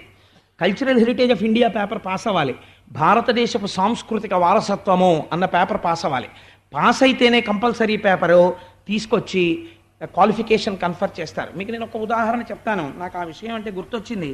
నేను భవన్స్ కాలేజెస్లో విశాఖపట్నంలో post graduate diploma in industrial relations personal management చేస్తున్న రోజుల్లో వాకాటి పాండురంగారావు గారు Visakhapatnam port trust deputy director చేసేవారు పబ్లిక్ రిలేషన్స్. వారికి మాకు కల్చరల్ హెరిటేజ్ ఆఫ్ ఇండియా క్లాసెస్కి వారు గెస్ట్ ప్రొఫెసర్గా వచ్చి స్పీచెస్ ఇస్తుండేవారు. వారికి విశాఖపట్నం పోర్ట్ ట్రస్ట్ ఒక కార్ ఇచ్చింది అఫీషియల్గా వాడుకోమని. ఆయన నోట్ రాశారు రిఫ్యూజ్ చేస్తూ కార్ని. ఏమని రాశారో తెలుసా అండి? If I can start 15 minutes earlier in my house, I can walk up to office and reach the destination. I have no right to throw smoke on my fellow citizens to travel in a car, by traveling in a car. So I humbly refuse it. I wish to continue the same system of walking and reaching the office. Thank you very much. And that's chairman ఇచ్చాడు. ఒక్క మనిషి deputy director అయినంత మాత్రం చేత ఆఫీస్కి చేరడానికి కారులో కూర్చుని నాతో పుట్టినటువంటి కొంతమంది భారతీయుల యొక్క ముఖాల మీద పొగ చిమ్మి ఆఫీస్కి రావాల్సిన అవసరం నాకు లేదు. ఒక 20 నిమిషాల్లో నా క్వార్టర్ నుంచి నడిచి నేను ఆఫీస్కి రాగలను, నాకు కారు అక్కర్లేదు, ఇచ్చినందుకు థ్యాంక్స్ అని రాసిచ్చారు. ఆయన ప్రయత్నపూర్వకంగా deputy director public relations post వదిలిపెట్టి, ఆయన నాకు ఇప్పటికీ గుర్తు బాగా, బుక్ సెంటర్ మేడ మీద సమావేశం జరిగితే ఆయన ప్రసంగంలో అన్నారు, నేను కడుపులో చల్ల కదలకుండా చేయగలిగిన ఉద్యోగం నుంచి కడుపులో చేయి పెట్టి తిప్పి చేయించుకునే ఉద్యోగానికి వెడుతున్నాను, కానీ నా కలం 10 మందికి ఉపయోగపడాలని వెడుతున్నానని న్యూస్ టైం ఎడిటర్గా వెళ్ళారు ఆయన. అసలు ఈ లీల గురించి మాట్లాడవలసి వస్తే నాకు అనిపిస్తుంది అదొక స్నాతకోపన్యాసం, అంత గొప్ప లీల. సరే, ఇంకా నేను నా ఆవేశాన్ని అణుచుకుంటాను, నేను ఇంకా దాని గురించి మాట్లాడను. కాబట్టి అది ఎంత గొప్ప లీలో పెద్దలు మీరు ఒక్కసారి ఆలోచన చేయండి. మన పిల్లలకి ఈ విషయాలు అందాలి. మనం ఇవాళ భాగవతం అంటే అవుట్డేటెడ్ అంటున్నాం. భాగవతం ఎందుకండి అంటున్నాం మనం కాదు. 2 పద్యాలలో ఎన్ని మహత్తరమైన విషయాలు ఉన్నాయో పిల్లల్ని కూర్చోపెట్టుకుని నిజంగా తల్లిదండ్రులు మాట్లాడితే పిల్లలు ఎటువంటి స్థితికి వెడతారో. వాకాటి పాండురంగారావు గారు మహానుభావుడు దిక్సూచి అని వ్యాసాలు రాసేవాడు. అందులో ఆయన ఒక మాట అంటారు, ఈ దేశానికి 2 పెద్ద పెద్ద బరువులు ఎవరో తెలుసా? ఒకటి తన భార్యకి అమ్మకి థ్యాంక్స్ చెప్పినవాడు. అమ్మకి భార్యకి ఏమని థ్యాంక్స్ చెప్తావు? నువ్వు ఆఖరి ఊపిరి వరకు thank you thank you thank you అంటున్నా వాళ్ళ యొక్క రుణం నువ్వు తీర్చుకోలేవు. కాబట్టి వాళ్ళకి థ్యాంక్స్ చెప్పడం కుదరదు, వాళ్ళకి మనసులో కృతజ్ఞతతో ఉండడమే. రెండవది, నాన్నగారు ఇంద్రధనస్సు అంటే ఏంటండి అంత బాగుంది ఆకాశంలో అంటే, ఇంద్రధనస్సుని గురించి 2 మాటలు కొడుక్కి చెప్పకుండా సినిమా టికెట్ కోసం పరిగెత్తిన తండ్రి ఈ జాతికి బరువు అంటే ఆయన ఏం సింబలైజ్ చేశారో తెలుసా అండి? ఒక్కనాడు కూడా కొడుకుని కూర్చోబెట్టుకునో పోతన గారి గురించో ఒక గొప్ప పర్సనాలిటీ గురించో తాను మాట్లాడక, తాను చదవక, తాను చెప్పక ఎప్పుడు లోభగుణం గురించి చెప్పిన తండ్రి ఉన్నాడే వాడే ఈ జాతిని పాడు చేస్తున్న చీడ పురుగు అని దిక్సూచి వ్యాసాలను ఆంధ్రప్రభకి రాసేవారు ఆ రోజుల్లో ఆయన మహానుభావుడు. మళ్ళీ అందులోకే వచ్చేస్తున్నాను, ఈశ్వర నన్ను ఇందులోంచి బయటికి తీ. కాబట్టి ఈ లీల పూర్తి చేశారు స్వామి, అయిపోయిందండి ఇంక అక్కడికి. తరువాత కాళీయమర్దనం అనేటటువంటి ఒక గొప్ప లీలలోకి ప్రవేశిస్తున్నాం. ఈ లీల చేసేటప్పుడు ఒకానొక నాడు కృష్ణ భగవానుడు ఆ బలరాముడితోటి ఆ పిల్లలతోటి కలిసి, ఆనాడు బలరాముడు రాలేదు కృష్ణుడితోటి, బలరాముడు ఇంట్లో ఉండిపోయాడు. మిగిలిన పిల్లలందరినీ తీసుకుని ఒక ఏటి ఒడ్డుకు వెళ్ళి కూర్చున్నాడు. అది కాళింది మడుగు అంటారు, యమునా నదిలో అంతర్భాగం. ఆ కాళింది మడుగుకి వెళ్ళి కూర్చుంటే ఈ పిల్లలందరికీ ఎండకి దాహం వేసింది. దాహం వేసి ఆ కాళిందిలో ఉన్నటువంటి నీరు తాగారు. తాగగానే వాళ్ళందరూ మరణించారు. ఆవులు, దూడలు, ఎద్దులు అన్నీ మరణించాయి. వెంటనే పరమాత్మ తన కరుణా దృష్టితో చూశాడు. దీని వెనకాతల ఒక రహస్యం ఉంటుంది. మీరు నన్ను లాజిక్ కోసం ఒక క్వశ్చన్ వేయచ్చు, ఏమండి ఆవుల్ని దూడల్ని చచ్చిపోయిన తర్వాత బ్రతికించగలిగిన వాడికి ఆ నీరు విషంతో కూడినవి తాగవద్దు అని ఓ 4 మినరల్ బాటిల్స్ సృష్టించడం చేత కాదా? చచ్చిపోయిన తర్వాత బతికించడం ఎందుకండి? ఈ పని చేసే కన్నా ఈ పని చేయడం తేలిక కదా. మనం ఎప్పుడు తేలిక ఆలోచిస్తాం. ఇందులో వెళ్తే తొందరగా వెళ్ళిపోవచ్చు అండి హైదరాబాద్. మిడిల్ బెర్త్లో పడుకుంటే బాగుంటుందా, లోయర్ బెర్త్లో పడుకుంటే బాగుంటుందా? మనకి ఎప్పుడు శరీర తాదాత్మ్యత, షార్ట్ కట్లు మనకు అలవాటు. కాబట్టి ఆ కోణంలో మనం ఆలోచిస్తాం. అలా ఆలోచించకపోతే ఈ లీల బాగా అర్థం కాదు కూడా. కాబట్టి మీకొచ్చే అనుమానం నేనే చెప్పేస్తుంటాను ప్రశ్నగా ముందు. కాబట్టి పిల్లలందరూ నీళ్లు తాగి మరణించిన తరువాత కృష్ణ పరమాత్మ తన కరుణా దృష్టిని ప్రసరించారు. ప్రసరిస్తే ఈ పిల్లలందరూ నిద్రపోయిన వాళ్ళు లేచినట్లుగా లేచారు. లేచిన తరువాత ఎంతో సంతోషించారు. అడిగాడు కృష్ణుడు, ఏమిట్రా ఈ నీళ్లు ఎందుకు ఇలా ఉన్నాయని అడిగాడు. అడిగితే ఆ నీళ్లు ఎప్పుడూ కూడా బుడబుడ బుడబుడ బుడబుడ బుడగలు వస్తుంటాయి అందులోంచి. అవి ఉడికిపోతున్నట్టుగా ఉంటాయి ఆ నీళ్లు. ఆ నీటి మించి పైకి లేచినటువంటి గాలి పీల్చినంత మాత్రం చేత పక్షులు మరణించి ఆ చెరువులో పడిపోతుంటాయి, ఆ కాళింది మడుగులో. దానికి కారణం ఎప్పటి నుంచో అక్కడ 100 తలలు కలిగినటువంటి కాళీయుడనబడేటటువంటి ఒక పెద్ద నల్లత్రాచు, ఒకటి పెద్ద సర్పం అందులో పడుకుని ఉంటుంది. దానికి అనేక మంది భార్యలు, అనేక మంది బిడ్డలు. అది ప్రాణులను పట్టుకుంటుంది, హింసిస్తుంటే తింటూ ఉంటుంది, తన విషాన్నంతటిని ఆ నీళ్లలో వదులుతుంటుంది. కాబట్టి ఆ నీరంతా కూడా విషపూరితమైంది. పొల్యూషన్ని ఈశ్వరుడు ఒప్పుకోలేదు. అప్పుడే చెప్పేశాడు ఈశ్వరుడు. పొల్యూషన్ గురించి ఇవాళ మనం మాట్లాడతాం. వాటర్ పొల్యూషన్కి ఎంత పెద్ద శిక్ష వేశాడో పరమాత్మ మీరు కాళీయమర్దనంలో చూడాలి. కాబట్టి పాము అందులో పడుకుని ఆ నీటిని విషపూరితములు చేసినది. చేస్తే వెంటనే కృష్ణుడు అనుకున్నట్ట, సరే మీరందరూ మరణించడానికి ఇది కారణమైంది, కాబట్టి ఇప్పుడు నేనేం చేస్తానో చూడండి అన్నాడు. కటిచేలంబు బిగించి పింఛమున చక్కంకొప్పు బంధించి దోస్తట సంస్ఫాటనమాచరించి చరణద్వంద్వంబు గీలించి తత్కుట శాఖాగ్రము మీద నుండి ఉరికెన్ గోపాల సింహంబు. పోతన గారి మాటలు నిజంగా ఆయన గంటం ఇలా ఇలా ఇలా ఇలా వెళ్ళిపోతుంటుంది, కానీ ఆయన ఇక్కడ చూస్తుంటే ఆ గంటం వెళ్ళిపోయింది. అలాగా ఇక్కడ చూస్తున్నారు, గంటం నడిచిపోయింది అంతే. అందుకే ఆయన మాటలతోండి కటిచేలంబు బిగించి ఆ కట్టుకున్నటువంటి పంచని మోకాళ్ళ మీద వరకు తీసి గట్టిగా కట్టుకున్నట్టు ఒకసారి బిగించి, పింఛమున చక్కంకొప్పు బంధించి, అప్పుడు కూడా నెమలీక వదిలిపెట్టాడు. ఆ పింఛం నెమలీక ఊడిపోకుండా అందులోకి బాగా పెట్టి బిగించి కట్టుకున్నట్ట. పింఛమున చక్కంకొప్పు బంధించి దోస్తట సంస్ఫాటనమాచరించి. దూకేవాళ్ళు ఒక గమ్మత్తైన పని చేస్తారు. గభాలను దూకేరు ఢామని, ఆత్మహత్య చేసుకునే వాళ్ళగా. ఒక్కసారి ఇలా ముందుకి వెనక్కి ఒక్కసారి ఊగి ఇలా భుజాలు అవి కొట్టుకుని ఒక్కసారి ఎంత లోతుంటుంది, ఎంతవరకు పెడతాం మానసికంగా ఊహ చేస్తారు. దోస్తట సంస్ఫాటనమాచరించి చరణద్వంద్వంబు గీలించి, ఆ పాదాలు రెండు పెట్టి ఇలా ఇలా ఒక్కసారి అలా ఒకసారి ఊగేట గీలించి తత్కుటశాకాగ్రము మీద నుండి ఉరికెన్ గోపాల సింహంబు దిక్తటముల్ మ్రోయ హ్రదంబులో గుబగుబద్వానం అనూనంబుగన్. అక్కడే ఉంది ఒక కడిమి చెట్టు. కడిమి చెట్టు అమ్మవారికి మహాప్రీతి. కడిమి చెట్టుకి ఆకాశంలో మేఘం వస్తే పూలు పూస్తుంది. దానికి ఎంత ఇష్టమో లోకం శుభంగా ఉండాలని. అంటే ఈశ్వరుడు ఇవాళ లోకానికి శుభం చేస్తున్నాడు. కడిమి చెట్టు ఎక్కాడు. ఆ చెట్టు అనుకుందిట, ఇవాళతో నా జన్మ ధన్యమైపోయింది, ఇంకా నా అంత గొప్ప ప్రాణి లేదనుకుందిట. ఎందుకని ఈశ్వరుడు యొక్క పాదములు తగిలాయి. నీటికి తగులుతున్నాయి ఇప్పుడు ఆ మడుగుకి కూడా. కాబట్టి ఆ మడుగు కూడా ఇవాళ సుకృతం అవుతోంది.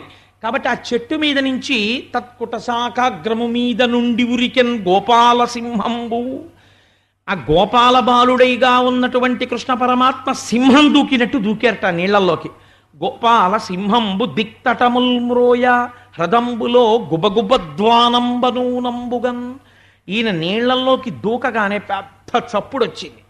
ఇంతలో నీళ్లల్లోంచి బుడ బుడ బుడ బుడ బుడ బుడ బుడ బుడ చప్పుడు వచ్చింది. అంటే ఎవరో చూశాడు.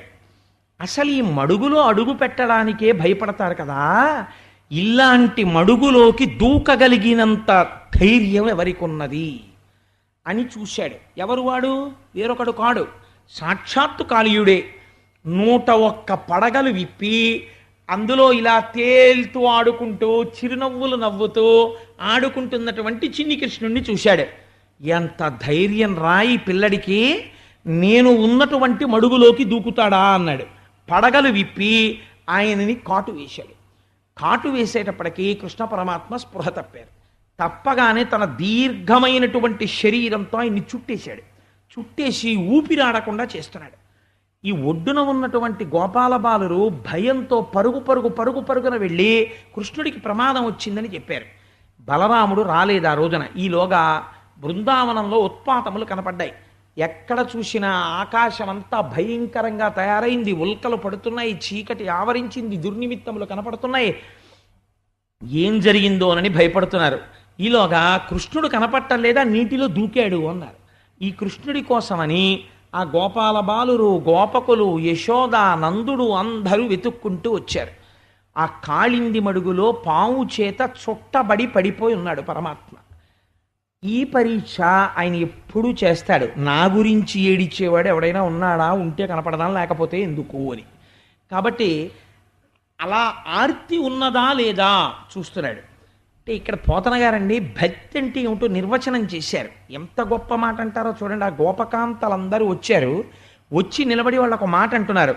ఎదురు వచ్చిన జాల ఎదురుగా చనుదెంతువు, ఎదురు వచ్చిన నేడేల రావు, చూచిన కృపతోడ చూచుచుందువు నీవు, చూచిన కను విప్పి చూడవేల, డాసిన నరలేక డాయంగ ఒత్తువు, డాసిన నీటికి డాయవిచట, చీరిన ఓయని చెలరేగి పలుకు ఇది ఏమి సీరిన నిరుగకుంట, తలపు సేయునంత తలపోయుచుందువు, తలపు సేయనేడు తలపవకట, అనుచు భక్తి వివశలాడికైవడి వ్రేతలెల్ల నాడి వివశలైరి.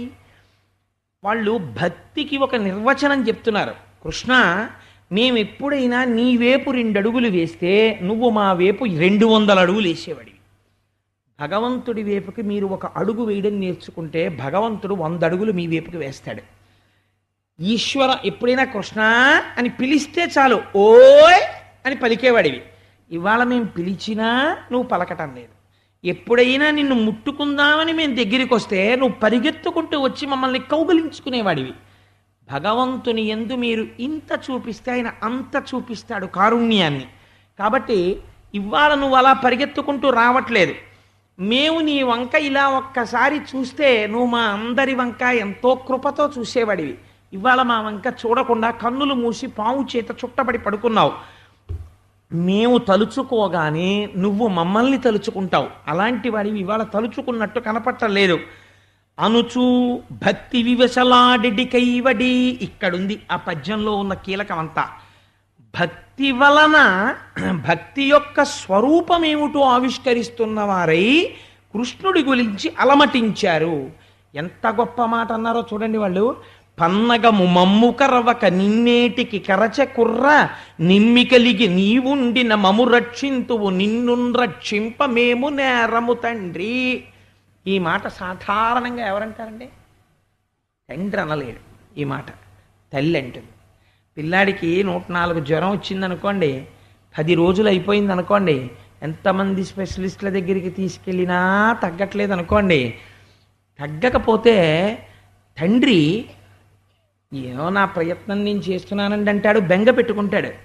తల్లి ఉత్తర క్షణం ఒక మాట అంటుంది, ఒరే నాన్న నువ్వు చచ్చిపోతే అని నోటితో అందవు. నీకేదైనా అయితే నేను బ్రతికుండి ఎందుకురా ప్రయోజనం, నా ఆయుర్దాయం నాన్న నువ్వు పోసేసుకుని బ్రతకరా, నువ్వు లేకుండా నేను ఎందుకురా మానులా బ్రతకడం, నాకు అక్కర్లేదు. నువ్వు తిరుగు, అనుభవించవలసిన వాడివి నువ్వు తిరుగుతుంటే నా ఆయుర్దాయం అపరిపూర్ణంగా మధ్యలో అయిపోయినా నాకు బాధ లేదంటుంది. అదే మాట గోపకాంతలు అంటున్నారు. పన్నగము మమ్ము కర్రవక నిన్నేటికి కరచ కుర్ర, నిమ్మి కలిగిన నీవుండిన మము రక్షింతువు, నిన్ను రక్షింప మేము నేరము తండ్రి. ఈశ్వరుణ్ణి ఇలాగే అన్నారు. వాళ్ళకి తెలియక్కర్లేదు ఈశ్వరుణ్ణని. అయ్యా ఆ పాము నిన్ను కరిచింది, అదేదో మమ్మల్ని కరిచేస్తే గొడవ లేకపోయినా మేము చచ్చిపోయినా ఎందుకని, మేము చచ్చిపోతే నువ్వు బ్రతికిస్తావు, నువ్వు చచ్చిపోతే మేము బ్రతికించలేము, మాకు చేత కాదు, మేమేం చేస్తాం, మూడులం అయిపోతాం, మా బతుకులు పనికిరానివి అయిపోతాయి. కృష్ణ నిన్నెందుకు కరిచిందా పాము, మమ్మల్ని కరిచేస్తే గొడవ వదిలిపోయేదే అని వాళ్ళు అన్నారు. నువ్వు చచ్చిపోయిన తర్వాత అయ్యో ఏం చేస్తాం అని వెనక్కి వెడతాం అనుకుంటున్నావేమో, నువ్వు అలా మరణిస్తుండగా మేము చూస్తూ బ్రతికి ఉండం కాబట్టి మేము దూకేస్తున్నాం, మేము ఆ పావు చేతిలో చచ్చిపోతాం అని యశోద కొంగు తీసి బిగించుకుని కాళింది బడుగులోకి దూకేస్తాడు. దూకేస్తూ ఉండడం ఏమిటి కృష్ణుడు చూశాడు. యశోద వెనక గోపకాంతలందరూ దూకేస్తున్నారు, గోపాల బాలురు దూకేస్తున్నారు. చిత్రం ఏమిటో తెలుసా అండి? ఊరుకో అని అడ్డుపెట్టిన వాళ్ళు లేడు. అలా అడ్డుపెట్టిన వాళ్ళు ఎవరో మీరు రేపు చూద్దరు, కానీ ఇవాళ అలా అడ్డుపెట్టే వాళ్ళు ఉండరు. వీళ్ళందరూ దూకేద్దాం అనుకుంటున్నారు. ఇప్పుడు ఈశ్వరుడు చూశాడు, నేను కావాలన్న వాళ్ళు ఉన్నారు, నేను దక్కాలి వీళ్ళకి. కాబట్టి ఇప్పుడు ఏం చేశాడు, ఒక్కసారి తన శరీరాన్ని వెడల్పుగా పొడుగుగా పెంచేశాడు. అనుకోని రీతిలో హఠాత్తుగా ఇలా చుట్టేసినటువంటి పాము మధ్యలో ఉన్న శరీరం పెరిగిపోతే దీని శరీరం అంతా కూడా నలుగుడు పడిపోయింది. ఎక్కడికక్కడ నలుగుడు పడిపోయి శరీరము శోషించిపోయి ఆ పిల్లవాడు ఒక్కసారి ఇలా పైకి గిరి శోష ఎక్కడ తెలుస్తుందండి? శరీరమునకు వచ్చిన శోష తలకి తెలుస్తుంది. నీరసం అప్పా అని ఇలా పడగలు వాల్చింది. చేతి పిడికిలి బిగించి ఒక్క గుద్దాడు ఆ పడగల మీద. గుద్దేటప్పటికి దాని నవరంధ్రములలోంచి నెత్తురు కక్కేసింది. నెత్తురు కక్కేసి పట్టు వదిలేసి కింద పడిపోయింది. పడిపోగానే చూశాట కృష్ణుడు. ఇప్పుడు ఎవరెవరు ఏడ్చారో వాళ్ళందరూ సంతోషించాలనుకున్నాడు. యమునా వీచి మృదంగవద్యములు మోయం తీరగోపౌఘర్షమనోజ్ఞనితంబు గేయముగ జంచత్కాళి తవ్యాళి భోగరంగ తరంగ తలంబునన్ పటుకతిన్ గంజాక్షు నిర్మర్దనాక్షము హృజ్జద్భుత భీమమై పరగ దివ్యశ్రేణి చూచెందివిన్. ఆ తోక పట్టుకొని ఎగిరి పడగల మీదకి ఎక్కేట. ఒక్కొక్క పడగ పైకెత్తుతుంటే దాన్ని తొక్కుతుండేవాడు. ఆ తొక్కిన పడగ కిందకి వెళ్ళేది. ఇంకో పడగ పైకి వస్తే ఎగిరి దాని మీద తొక్కుతుండేవాడు. మణులతో కూడినటువంటి ఆ పడగలతో కూడినటువంటి కాళీయుడి తలకాయలు ఆయన నాట్యం చేసేటటువంటి గొప్ప రంగస్థల మంటపం అయింది. గోపకులు గోపకాంతలు అందరూ ఆ యమున ఒడ్డున నిలబడి శబాష్ కృష్ణ కృష్ణ కృష్ణ అని సంతోషంతో అరుస్తున్నటువంటి ఆ అరుపులు మాటలు అవి పాటలయ్యాయి. యమునా నది యొక్క తరంగములు మధ్యల యొక్క ధనులయ్యాయి. బెగ్గురు పక్షులు మొదలైన పక్షులు ఆనందంతో అమ్మయ్యా మేము ఈ కొలను మీద ఎగరగలం అని అవి చేస్తున్నటువంటి సవ్వడులు వాటి కూతలు ఆయన పక్కన పక్క వాయిద్యాలు అయ్యాయి.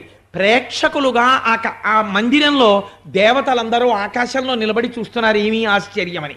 పెస దామోదరు పాదఘాతనగతుల్ వేవేల చందంబులన్ ప్రసభాటోపముజూపబాపణ భృచ్చటా మండలంబ సహంబై పగిలెన్ మణుల్ చెదరగా నాశ్యంబులన్ సోనితంబెసగన్ దంస్ట్రలు నుగ్గుగాగ గరళవహ్ని జ్వాలికల్ వెల్వడన్. ఆయన ఆ పడగల మీదకెక్కి తొక్కుతుంటే తలలు పగిలిపోయి ఆ లోపల ఉన్నటువంటి మణులు చల్లా చెదరైపోయాయి. దాని నోట్లోంచి ముక్కుల్లోంచి నెత్తురు ధారల కింద కారి ఆ నీటిలో పడిపోతోంది.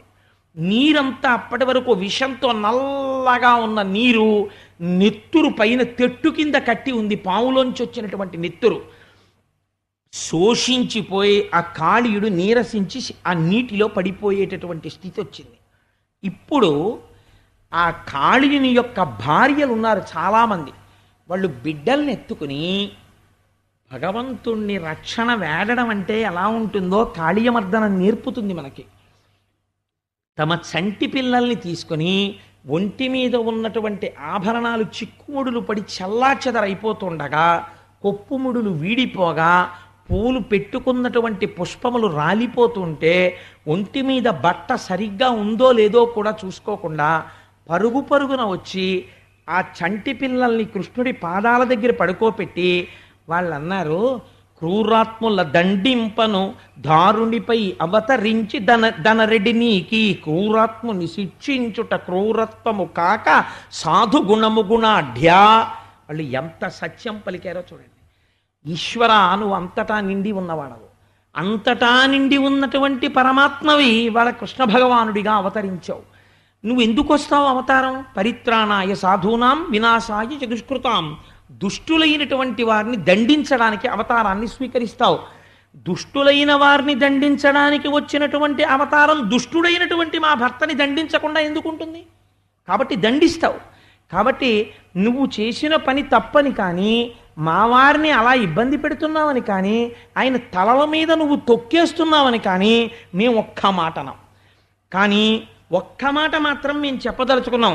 ఎట్టి తపంబు చేసెనకో, ఎట్టి సుకర్మములాచరించెనో, ఎట్టి నిజంబు పల్కెనొక ఈయహి పూర్వభవంబునందు మున్నెట్టి మహాత్ములైన చూడగరాని ఈ అహి ఫణీంద్రు తలలపైకెక్కి నటించదవి ఫణీంద్రుపై. ఎంత ఆశ్చర్యమయ్యా తండ్రి! ఎట్టి తపంబు చేసెనుకో, ఈ కాళీయుడు ఇతపూర్వం ఎటువంటి తపస్సు చేశాడో, ఎట్టి నిజంబు పల్కెనో, ఎంత కష్టకాలంలో సత్యం చెప్పాడో, ఎట్టి సుకర్మములాచరించెనో, ఎటువంటి గొప్ప గొప్ప పనులు చేశాడో. ఎందుకని? మున్నెట్టి మహాత్ములకునైనా మహాత్ములైనటువంటి వాళ్ళకి కూడా దర్శనం అవనటువంటి నీ పాదపద్మములు ఇవాళ నా భర్త యొక్క తలల మీద నాట్యం చేస్తున్నాయి. నీ పాదముల యొక్క ధూళి చేత అలంకృతమయ్యాయి ఆ శిరస్సులన్నీ. కాబట్టి ఇవాళ మా భర్త అంత పుణ్యాత్ముడు, ఇంత గొప్పవాడు సృష్టిలో వేరొకడు లేడు. నువ్వు అంత గొప్ప అనుగ్రహాన్ని ఇచ్చావు. బహుకాలంబు తపంబు చేసి వ్రతముల్ పాటించి కామించి నీ మహనీయోజ్వల పాదరేణుకణ సంస్పర్శాధికారంబు శ్రీ మహిళారత్నము తొల్లి కంచెనిది నేమం బేమియుంలేక ఈయహి నీ పాద యుగాహ తిన్బడిచే నేడత్యద్భుతం ఈశ్వరా అన్నారు వాళ్ళు. లక్ష్మీదేవి నిన్ను భర్తగా పొందడానికి ఎన్ని నోములు చేసిందో, ఎన్ని వ్రతాలు చేసిందో, ఎంత తపస్సు చేసిందో, అన్ని నోములు, అన్ని వ్రతాలు, అన్ని తపస్సులు, రుక్మిణీ కళ్యాణం చూద్దురు గాని ఇన్ని చేస్తే లక్ష్మీదేవి పొందినటువంటి వైభోగమేమి? నీ పాద రేణు కణ సంస్పర్శాధికారంబు శ్రీ మహిళారత్నము తొల్లి కాంచే. మహిళలందరికీ కూడా అత్యుత్తమమైనదిగా చెప్పబడినటువంటి తొలి మహిళారత్నమైన లక్ష్మీదేవి నీ పాదముల కంటినటువంటి ఒక రేణువుని స్వతంత్రంగా ముట్టుకునేటటువంటి అధికారాన్ని పొందింది. మరి మా ఆయన స్వయంగా నీ పాదములే ఆయన తలల మీద నాట్యం చేస్తున్నాయి. లక్ష్మీదేవి గొప్పదా, మా ఆయన గొప్పవాడా? ఇవాళ మా ఆయనే గొప్పవాడు. ఈశ్వరుడు ఏమనుకోవాలంటే నిజంగా వాళ్ళ స్తోత్రానికి, వాళ్ళు చెప్తున్న సత్యానికి ప్రసన్నుడైపోవాలి. మనము చేస్తాం స్తోత్రం. ఎలా చేస్తామో తెలుసా అండి? అవశ్యాని శరీరాన్ని అందరి డబ్బు నాకే రాని పూజ. ఊళ్ళో వాళ్ళ డబ్బంతా వీడికే వచ్చేయాలి. ఊళ్ళో కాలేజీలో ఎవరైనా కాస్త ఎర్రటి పిల్ల చేరితే ఉత్తరక్షణం వీడు ప్రకటించేసుకుంటాడు, అది నా భార్య, వీడికి ఎవడో జన్మ హక్కు ఇచ్చినట్టు ప్రేమించేశాను, అయితే నా దాని అవ్వాలి, లేకపోతే యాసిడ్ పోస్తా. రాక్షసత్వం. వీడి హక్క. ఆ పిల్లకో తల్లి ఉంది, తండ్రి ఉన్నారు, వాళ్ళకి కొన్ని ఆశలున్నాయి. ఆ పిల్ల చదువుకుంటోంది, ఆ పిల్లని ఎక్కడో ఇవ్వాలనుకుంటున్నాడు. నువ్వెవరివి? ఎంత తెంపరితనం నీది? అటువంటి వాణ్ణి ఉరి తీసి ఊరూరా శవాన్ని తీసుకొచ్చి ప్రతి 4 వాడల మధ్యలో నిలబెట్టి శవాన్ని కూడా ఉరి తీయాలి. తీస్తే తరువాతి వాళ్ళకి ఆదర్శం అవుతుంది. ఓహో, ఇలా ప్రవర్తించకూడదు. వాడి పట్ల జాలిందుకు? వాడు క్రూరమైన రాక్షసుడు, అది జరగకూడని నేరం. కాబట్టి వాళ్ళు అంటున్నారు, వాళ్ళు ఎంత మర్యాదతో మాట్లాడుతున్నారో చూడండి. వాళ్ళు అన్నారు, లక్ష్మీదేవి పొందనటువంటి వైభోగాన్ని ఇవాళ నా భర్త పొందాడు, ఇంత గొప్ప తపస్సు చేశాడు ఈశ్వర. కానీ ఒక్క విషయం, మేము చెప్పేటటువంటి మనవిని కూడా నువ్వు విను. ఎందుచేత?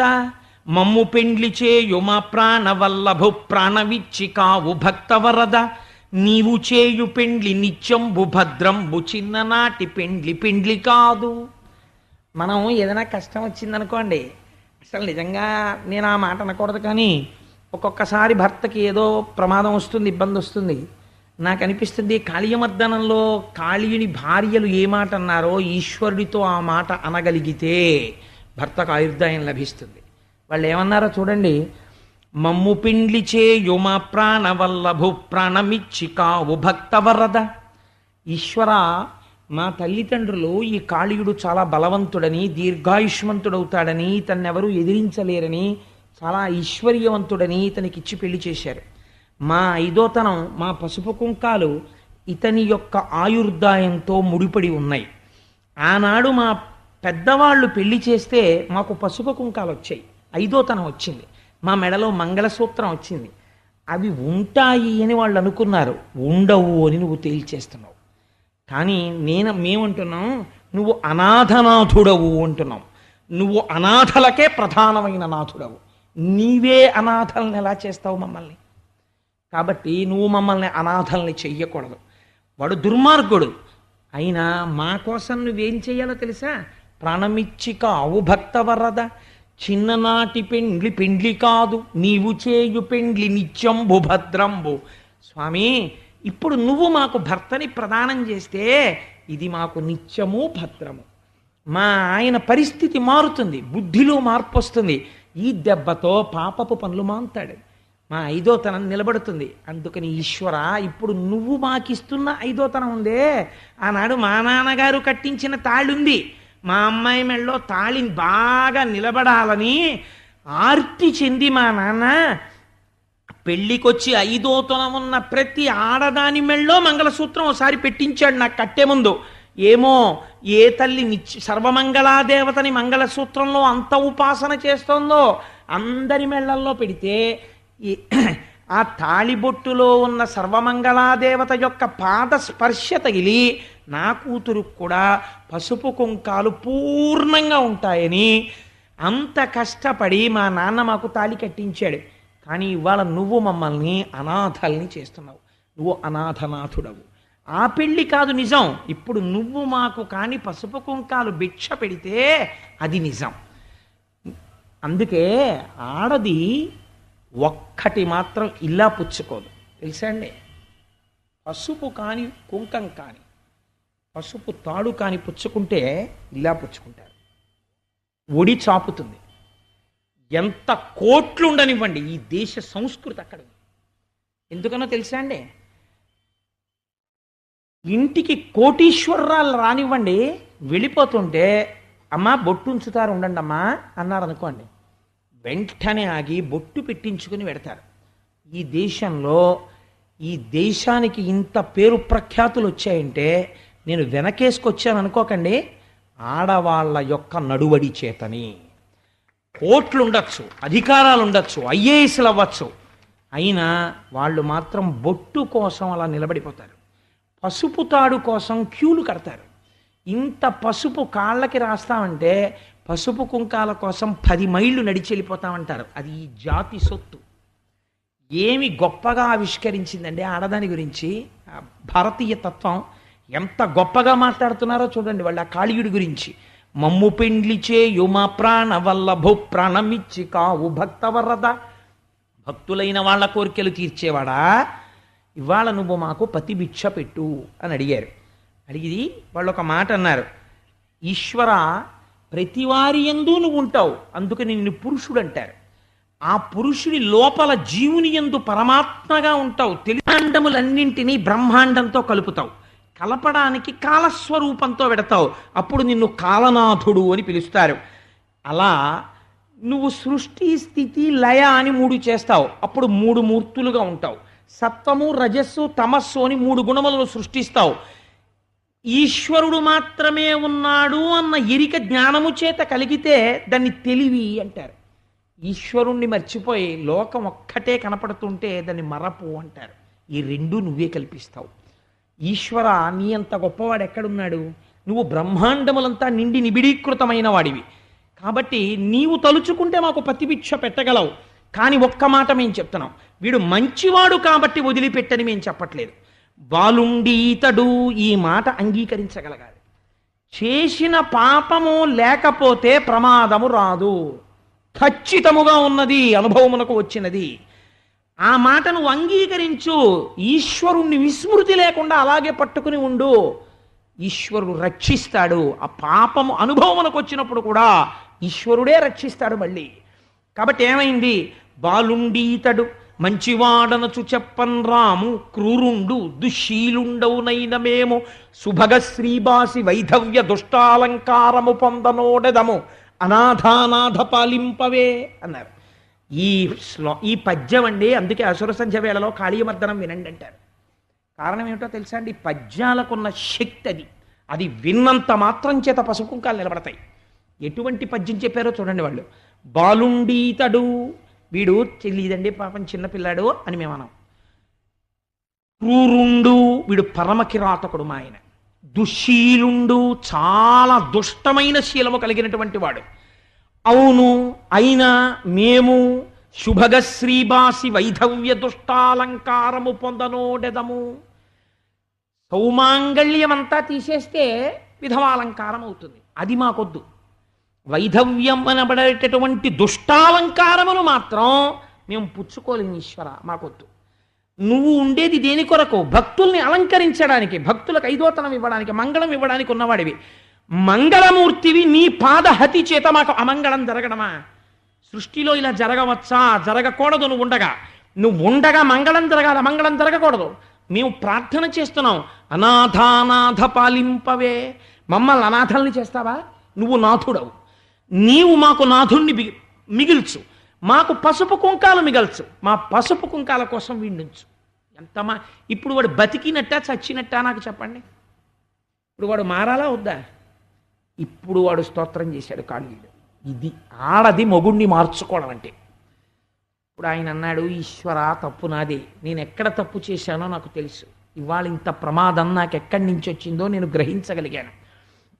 ఈ మాట అనగానే, స్తోత్రం చేయగానే ఆయన అన్నారు, గోవర్గముతో మనుజులు తావెదరి మడుగు నీరు తగదిందుండన్, నీవును నీ బాంధవులను నీ వనితలు సుతులు జనుడు నేడంబుధికిన్.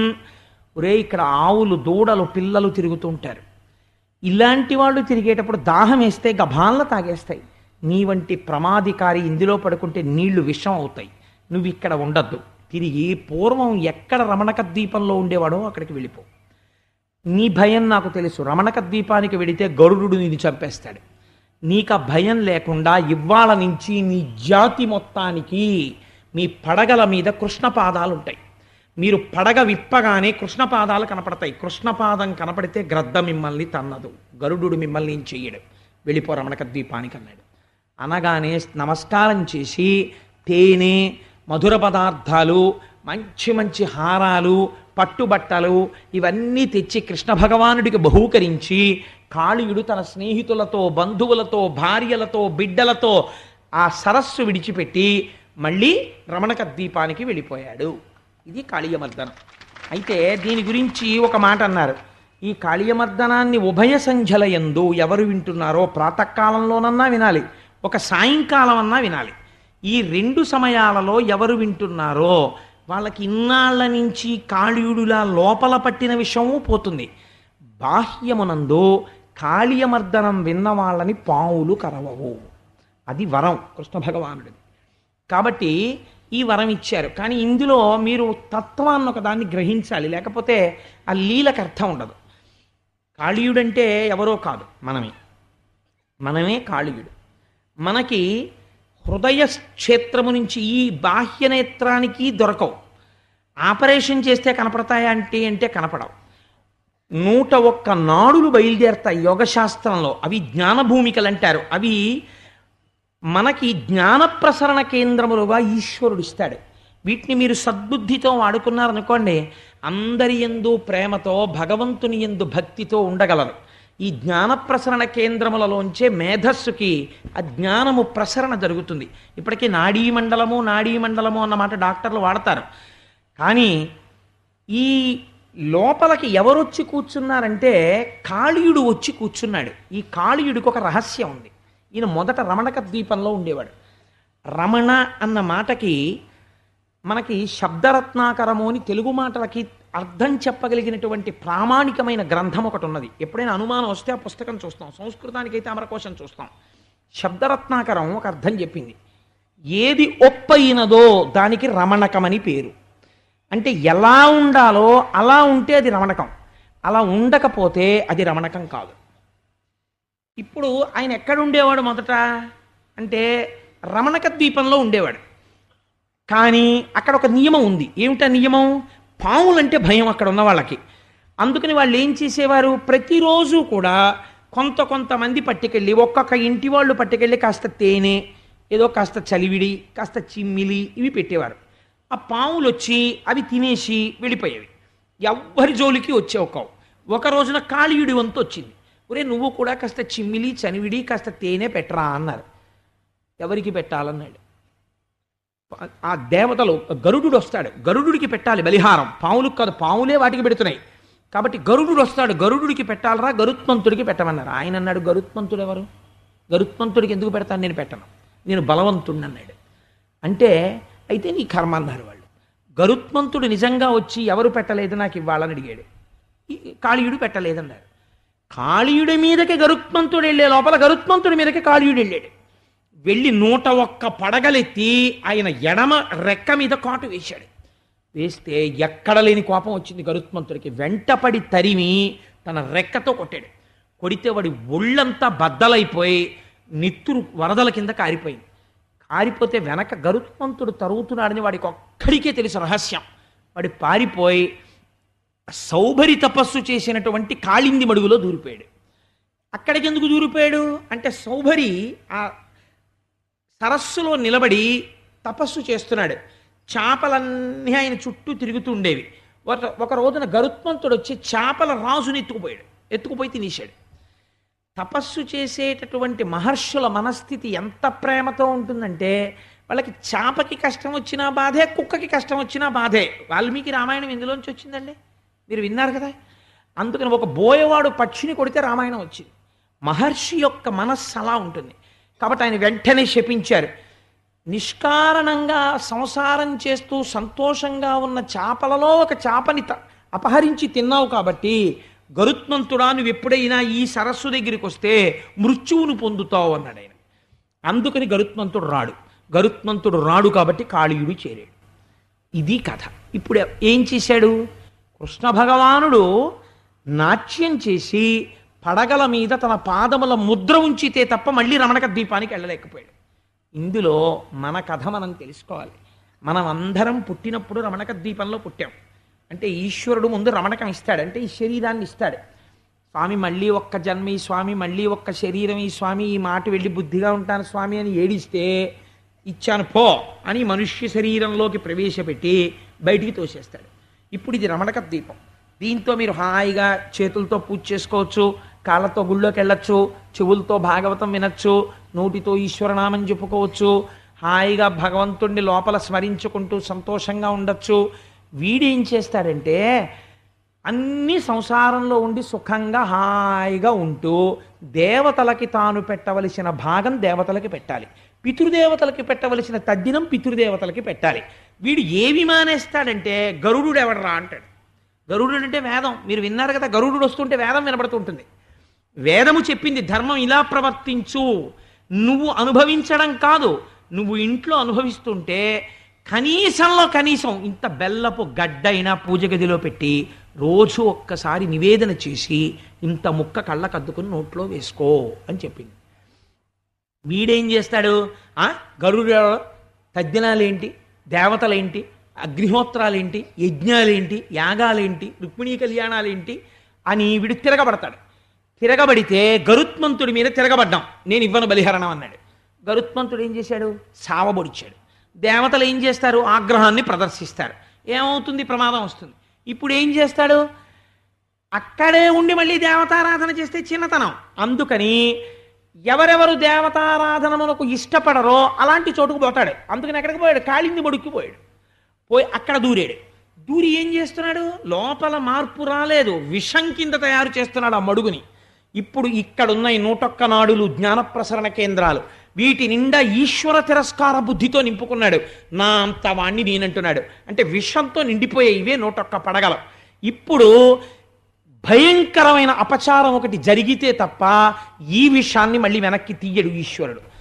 ఈ అహంకారం పెరిగి పెరిగి పెరిగి పెరిగి ఎవరి జోలికెట్టాడు? భగవంతుణ్ణి నమ్ముకున్న వాళ్ళ జోలికెడతాడు. అప్పుడు ఈశ్వరుడు ఇంకా క్షమించడు. అందుకని గోపాల బాలురు ఆవు దూడలు తాగి మరణించాలి, అపచారం జరిగింది. ఇప్పుడు ఈశ్వరుడికి ఆగ్రహం వస్తుంది. తన భక్తుల జోలికెడితే ఈశ్వరుడు ఒప్పుకోడు. 101 పడగలు పగిలిపోయేటట్టు తొక్కేశాడు. ఎందుకు వదిలేడు? భార్యలు శరణాగతి చేశారు. అంటే ఇప్పుడు మళ్ళీ లోపల ఉన్నటువంటి బుద్ధి సద్బుద్ధి అయింది. ప్రార్థన చేశారు. అప్పుడు ఏం చేశాడు? విషాన్ని వెనక్కి తీసి మళ్ళీ వదిలిపెట్టాడు. ఇప్పుడు కాళీయమర్దనం వింటే మనం ఏం జరగాలి? మనలో 101 నాడుల్లో ఉన్న విషం వెనక్కి వెళ్ళి సద్బుద్ధితో మనందరం హాయిగా కృష్ణ పరమాత్మ యొక్క పాదములను శిరస్సునందు ధరించి ఆనందంగా ఉండాలి. కాబట్టి కాళీయమర్దనానికి బాహ్య ప్రయోజనమేమి అంటే పాము కరవదు, ఆంతర ప్రయోజనమేమి లోపలి పాము నీరసిస్తుంది. ఇక్కడ వదిలిపెట్టి వెళ్ళిపోయి దీన్ని కాళింది మడుగుగా చెయ్యదు, మళ్ళీ రమణక ద్వీపం చేస్తుంది. అంటే ఇప్పుడు మళ్ళీ ఏమైపోయింది? కాళీయమర్దనం వినగానే మళ్ళీ ఈ శరీరం అంతా శుద్ధి అయిపోయింది. కాళీయమర్దనం అనబడేటటువంటి లీలకి అంత గొప్ప పరమ పవిత్రమైనటువంటి స్థితి కలదు అని భగవానుడు ఈ లీలని పూర్తి చేశాడు. ఇవాళ ప్రార్థానికి ఎన్నో చెప్పేద్దామని చెప్పి పెద్ద మొనగాళ్ళే వస్తాను. అవ్వవు ఇక్కడికి వచ్చి కూర్చుంటే వద్దు వద్దు వద్దు, వెళ్ళకు పక్కకెళ్ళిపోక అనుకుంటూ ఉంటాను, వెళ్ళిపోతూ ఉంటాను. ఈశ్వరుడు ఒక చిత్రమైనటువంటి లీల చేశాడు. ఏమీ లేదండి నా కంగారు, ఎన్నాళ్ళైనా భాగవతం చెప్పచ్చు. నా కంగారల్లా ఏమిటంటే ఆయన పెళ్లి కొడుకుని చెయ్యాలి, 5వ తారీఖు రుక్మిణీ కళ్యాణం అనౌన్స్ అయిపోయింది. అప్పటికి ఆయన పాకుతుంటే పెళ్ళి ఏం చేయింది? ఆయనకి యుక్త వయస్సు రావాలి, రుక్మిణీదేవిని వివాహం చేసుకునేటటువంటి పురుషుడు కాస్త నూనూగు మీసాలైనా రానివ్వద్దు. ఎప్పుడు ఇంకా కొండ ఎత్తిన 5 ఏళ్ల పిల్ల. అందుకే రేపు గోవింద పట్టాభిషేకం అనౌన్స్ చేసేస్తే తప్పకుండా తెస్తానని అనౌన్స్ చేశాను. కాబట్టి ఏమవుతోంది, ఆయనకి అసలు మీసాలు రానివ్వట్లేదు. ఎప్పుడూ ఆ చంటి పిల్లాడి కింద అట్టే పెట్టి కూర్చోబెడుతున్నాం. నా తప్పు కాదండి, గోపాలకృష్ణ గారు ఇచ్చిన బ్యానర్ అది. వెనకాల అలా పెడితే ఆయన పెద్దవాడు ఎప్పుడవుతాడు? మళ్ళీ ఆయన అనుగ్రహం కలగాలి, ఆయన పెద్దవాడు అవ్వాలంతే. అప్పటి వరకు నన్ను ఇలా వేయించారు కదా, నేను అలాగే ఉంటానని పట్టు కూర్చున్నాడు ఆయన. అలాగే ఉంటున్నాడు. నాకు చాలా సంతోషంగా ఉందిరా.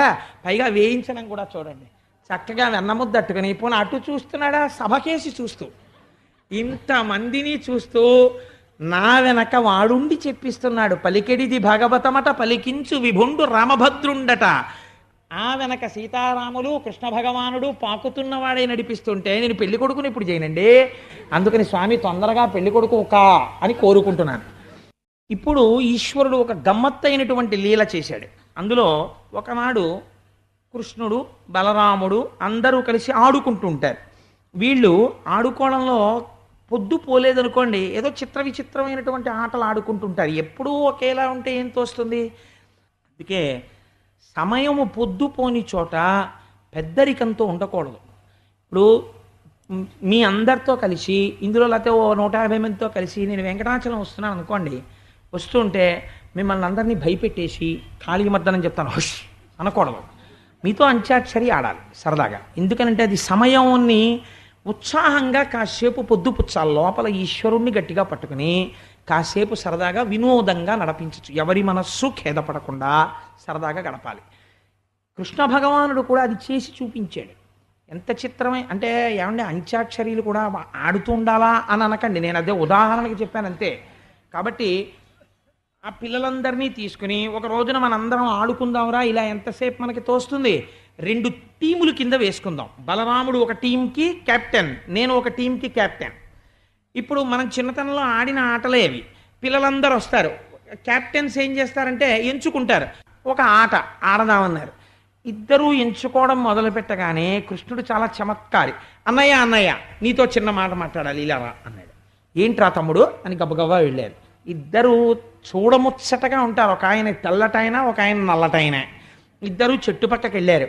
ఆయన అన్నాడు, అన్నయ్య అన్నయ్య జాగ్రత్త, గోపాల బాలుర్లో ఇవాళ ప్రచ్ఛన్న రూపంలో ప్రలంభుడన్న రాక్షసుడు వచ్చాడు. వాడు నా జోలికి రాడు, నిన్ను చంపుదామని వచ్చాడు. అన్నయ్య చాలా జాగ్రత్తగా ఉండు, వాణ్ణి నేను నా పార్టీలో పెట్టుకుంటాను, 1000 కళ్ళతో చూసుకోవచ్చు, వాణ్ణి నువ్వు కోరకన్నయ్య అని చెప్పాడు. అలాగే రా తమ్ముడు, నువ్వే కోరుకో అయితే అన్నాడు. ఇద్దరూ వచ్చారు. వాడెందుకు కృష్ణుడి పక్షంలో పెట్టారు వాడిని అంటే, వాడికి లోపల కడుపులో ఒక బెంగ ఒకటి ఉంది. కృష్ణుడి జోలికి మనం వెళ్ళొద్దు, ఇంతకుముందు చాలామంది వచ్చారు ఈయన మీదకి, హనుమకి సుందరకాండలో హనుమ మీదకి వెళ్ళినట్టు.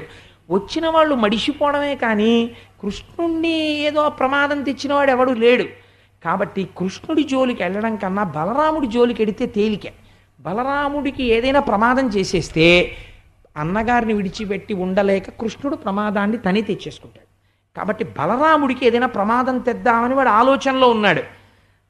తన అన్నగారిని, తనని నమ్ముకున్నవాణ్ణి, తన కోసమని అవతారం స్వీకరించిన వాణ్ణి, తాను పడుకుంటే పరుపైన వాణ్ణి, తను కాలు పెడితే పాదపీఠమైన వాణ్ణి, తాను కూర్చుంటే పైన గొడుగైనటువంటి వాణ్ణి, తాను నడుస్తుంటే ఛత్రం పట్టిన వాణ్ణి ఈశ్వరుడంత తేలిగ్గా వదిలిపెడతాడండి.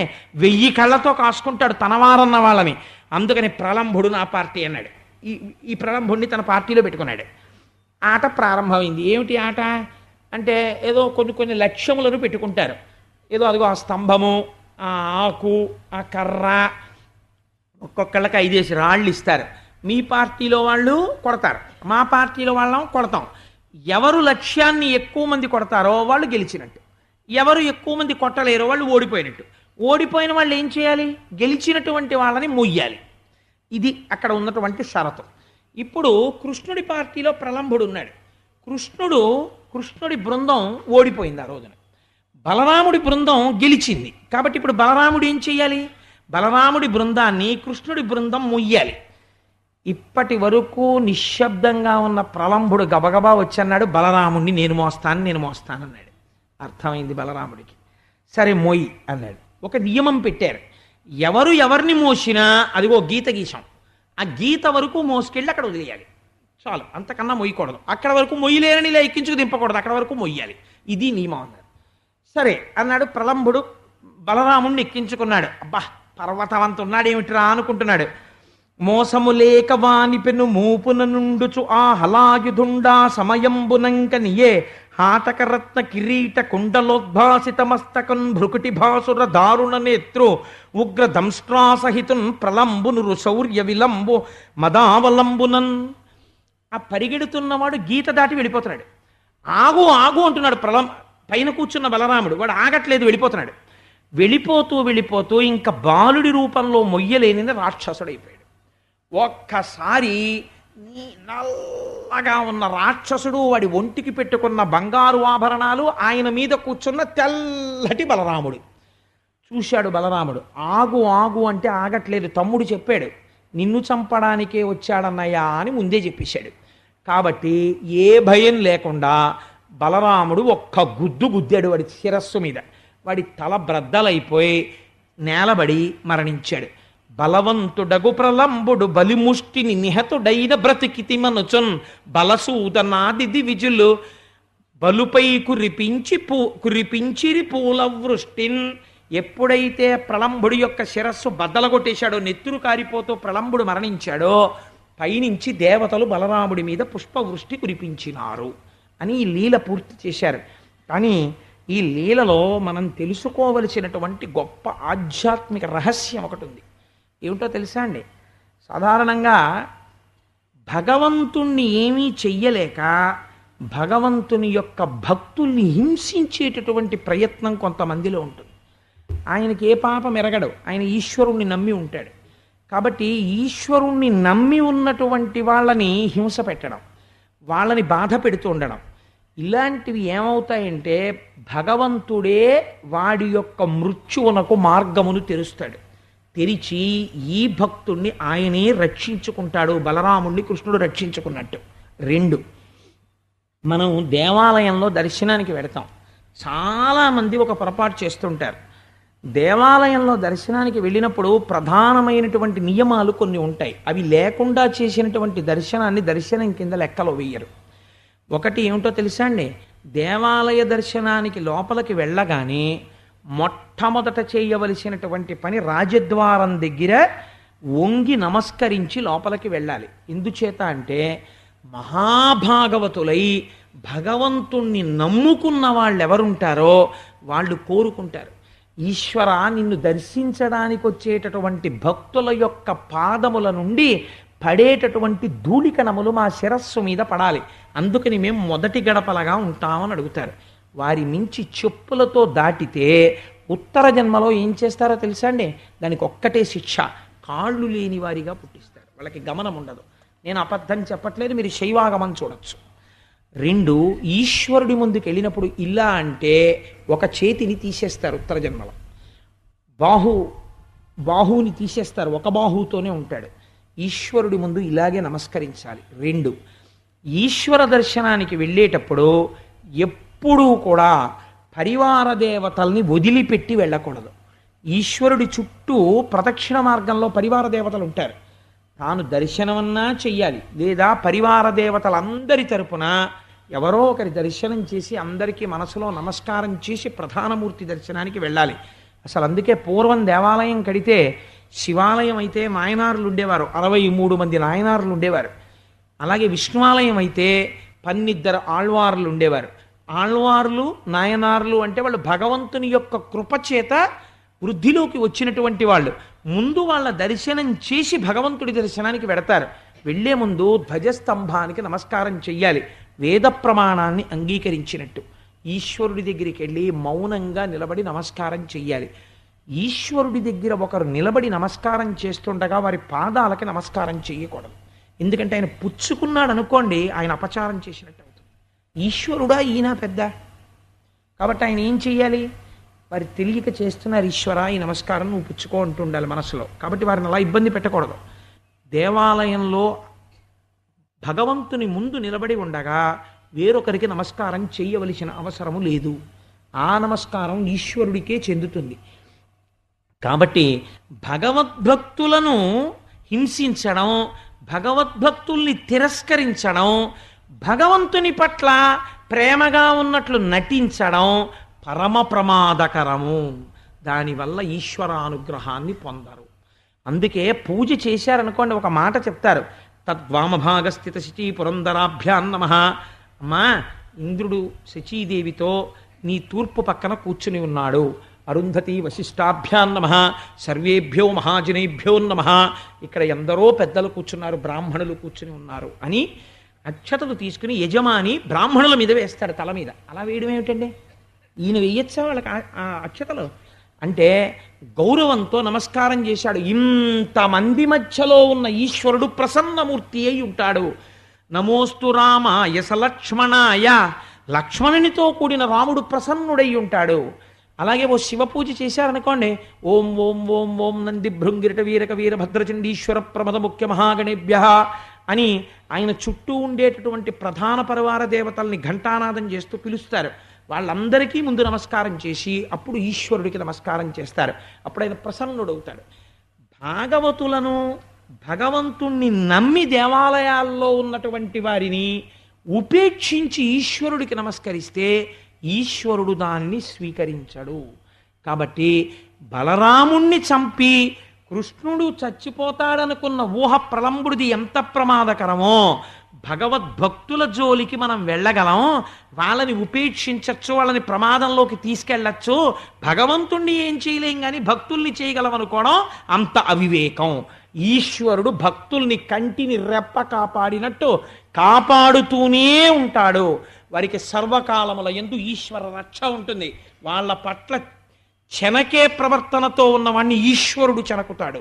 కాబట్టి భగవంతుని వలన వాళ్ళటువంటి రక్షణ పొందుతారని భాగవతులైన వారందరికీ కూడా ఒక గొప్ప అభయాన్ని ఇస్తూ ఈశ్వరుడు ప్రలంభవధ అనబడేటటువంటి ఈ లీలని చేస్తూ మనకందరికీ కూడా జీవితంలో వృద్ధిలోకి రావడానికి ఇన్ని గొప్ప విషయాల్ని ఆవిష్కరించి ఉన్నాడు.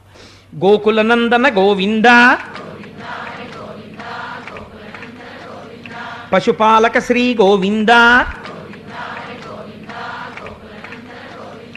నందనందన గోవింద, గోవిందారి గోవింద గోకులనందన గోవింద, వేణుగాన ప్రియ గోవింద, గోవిందారి గోవింద గోకులనందన గోవింద, సీతానాయక గోవింద, గోవిందారి గోవింద గోకులనందన గోవింద, లక్ష్మీవల్లభ గోవింద, గోవిందారి గోవింద గోకులనందన గోవింద, అభిషేక ప్రియ గోవింద, గోవిందారి గోవింద గోకులనందన గోవింద, వైజయంతిమాల గోవింద, గోవిందారి గోవింద గోకులనందన గోవింద, బిల్వపత్రార్చిత గోవింద, గోవిందారి గోవింద గోకులనందన గోవింద, వారధి బంధన గోవింద, గోవిందారి గోవింద గోకులనందన గోవింద, సహస్రనామ గోవింద, గోవిందారి గోవింద గోకులనందన గోవింద, శంఖచక్రధర గోవింద, గోవిందారి గోవింద గోకులనందన గోవింద,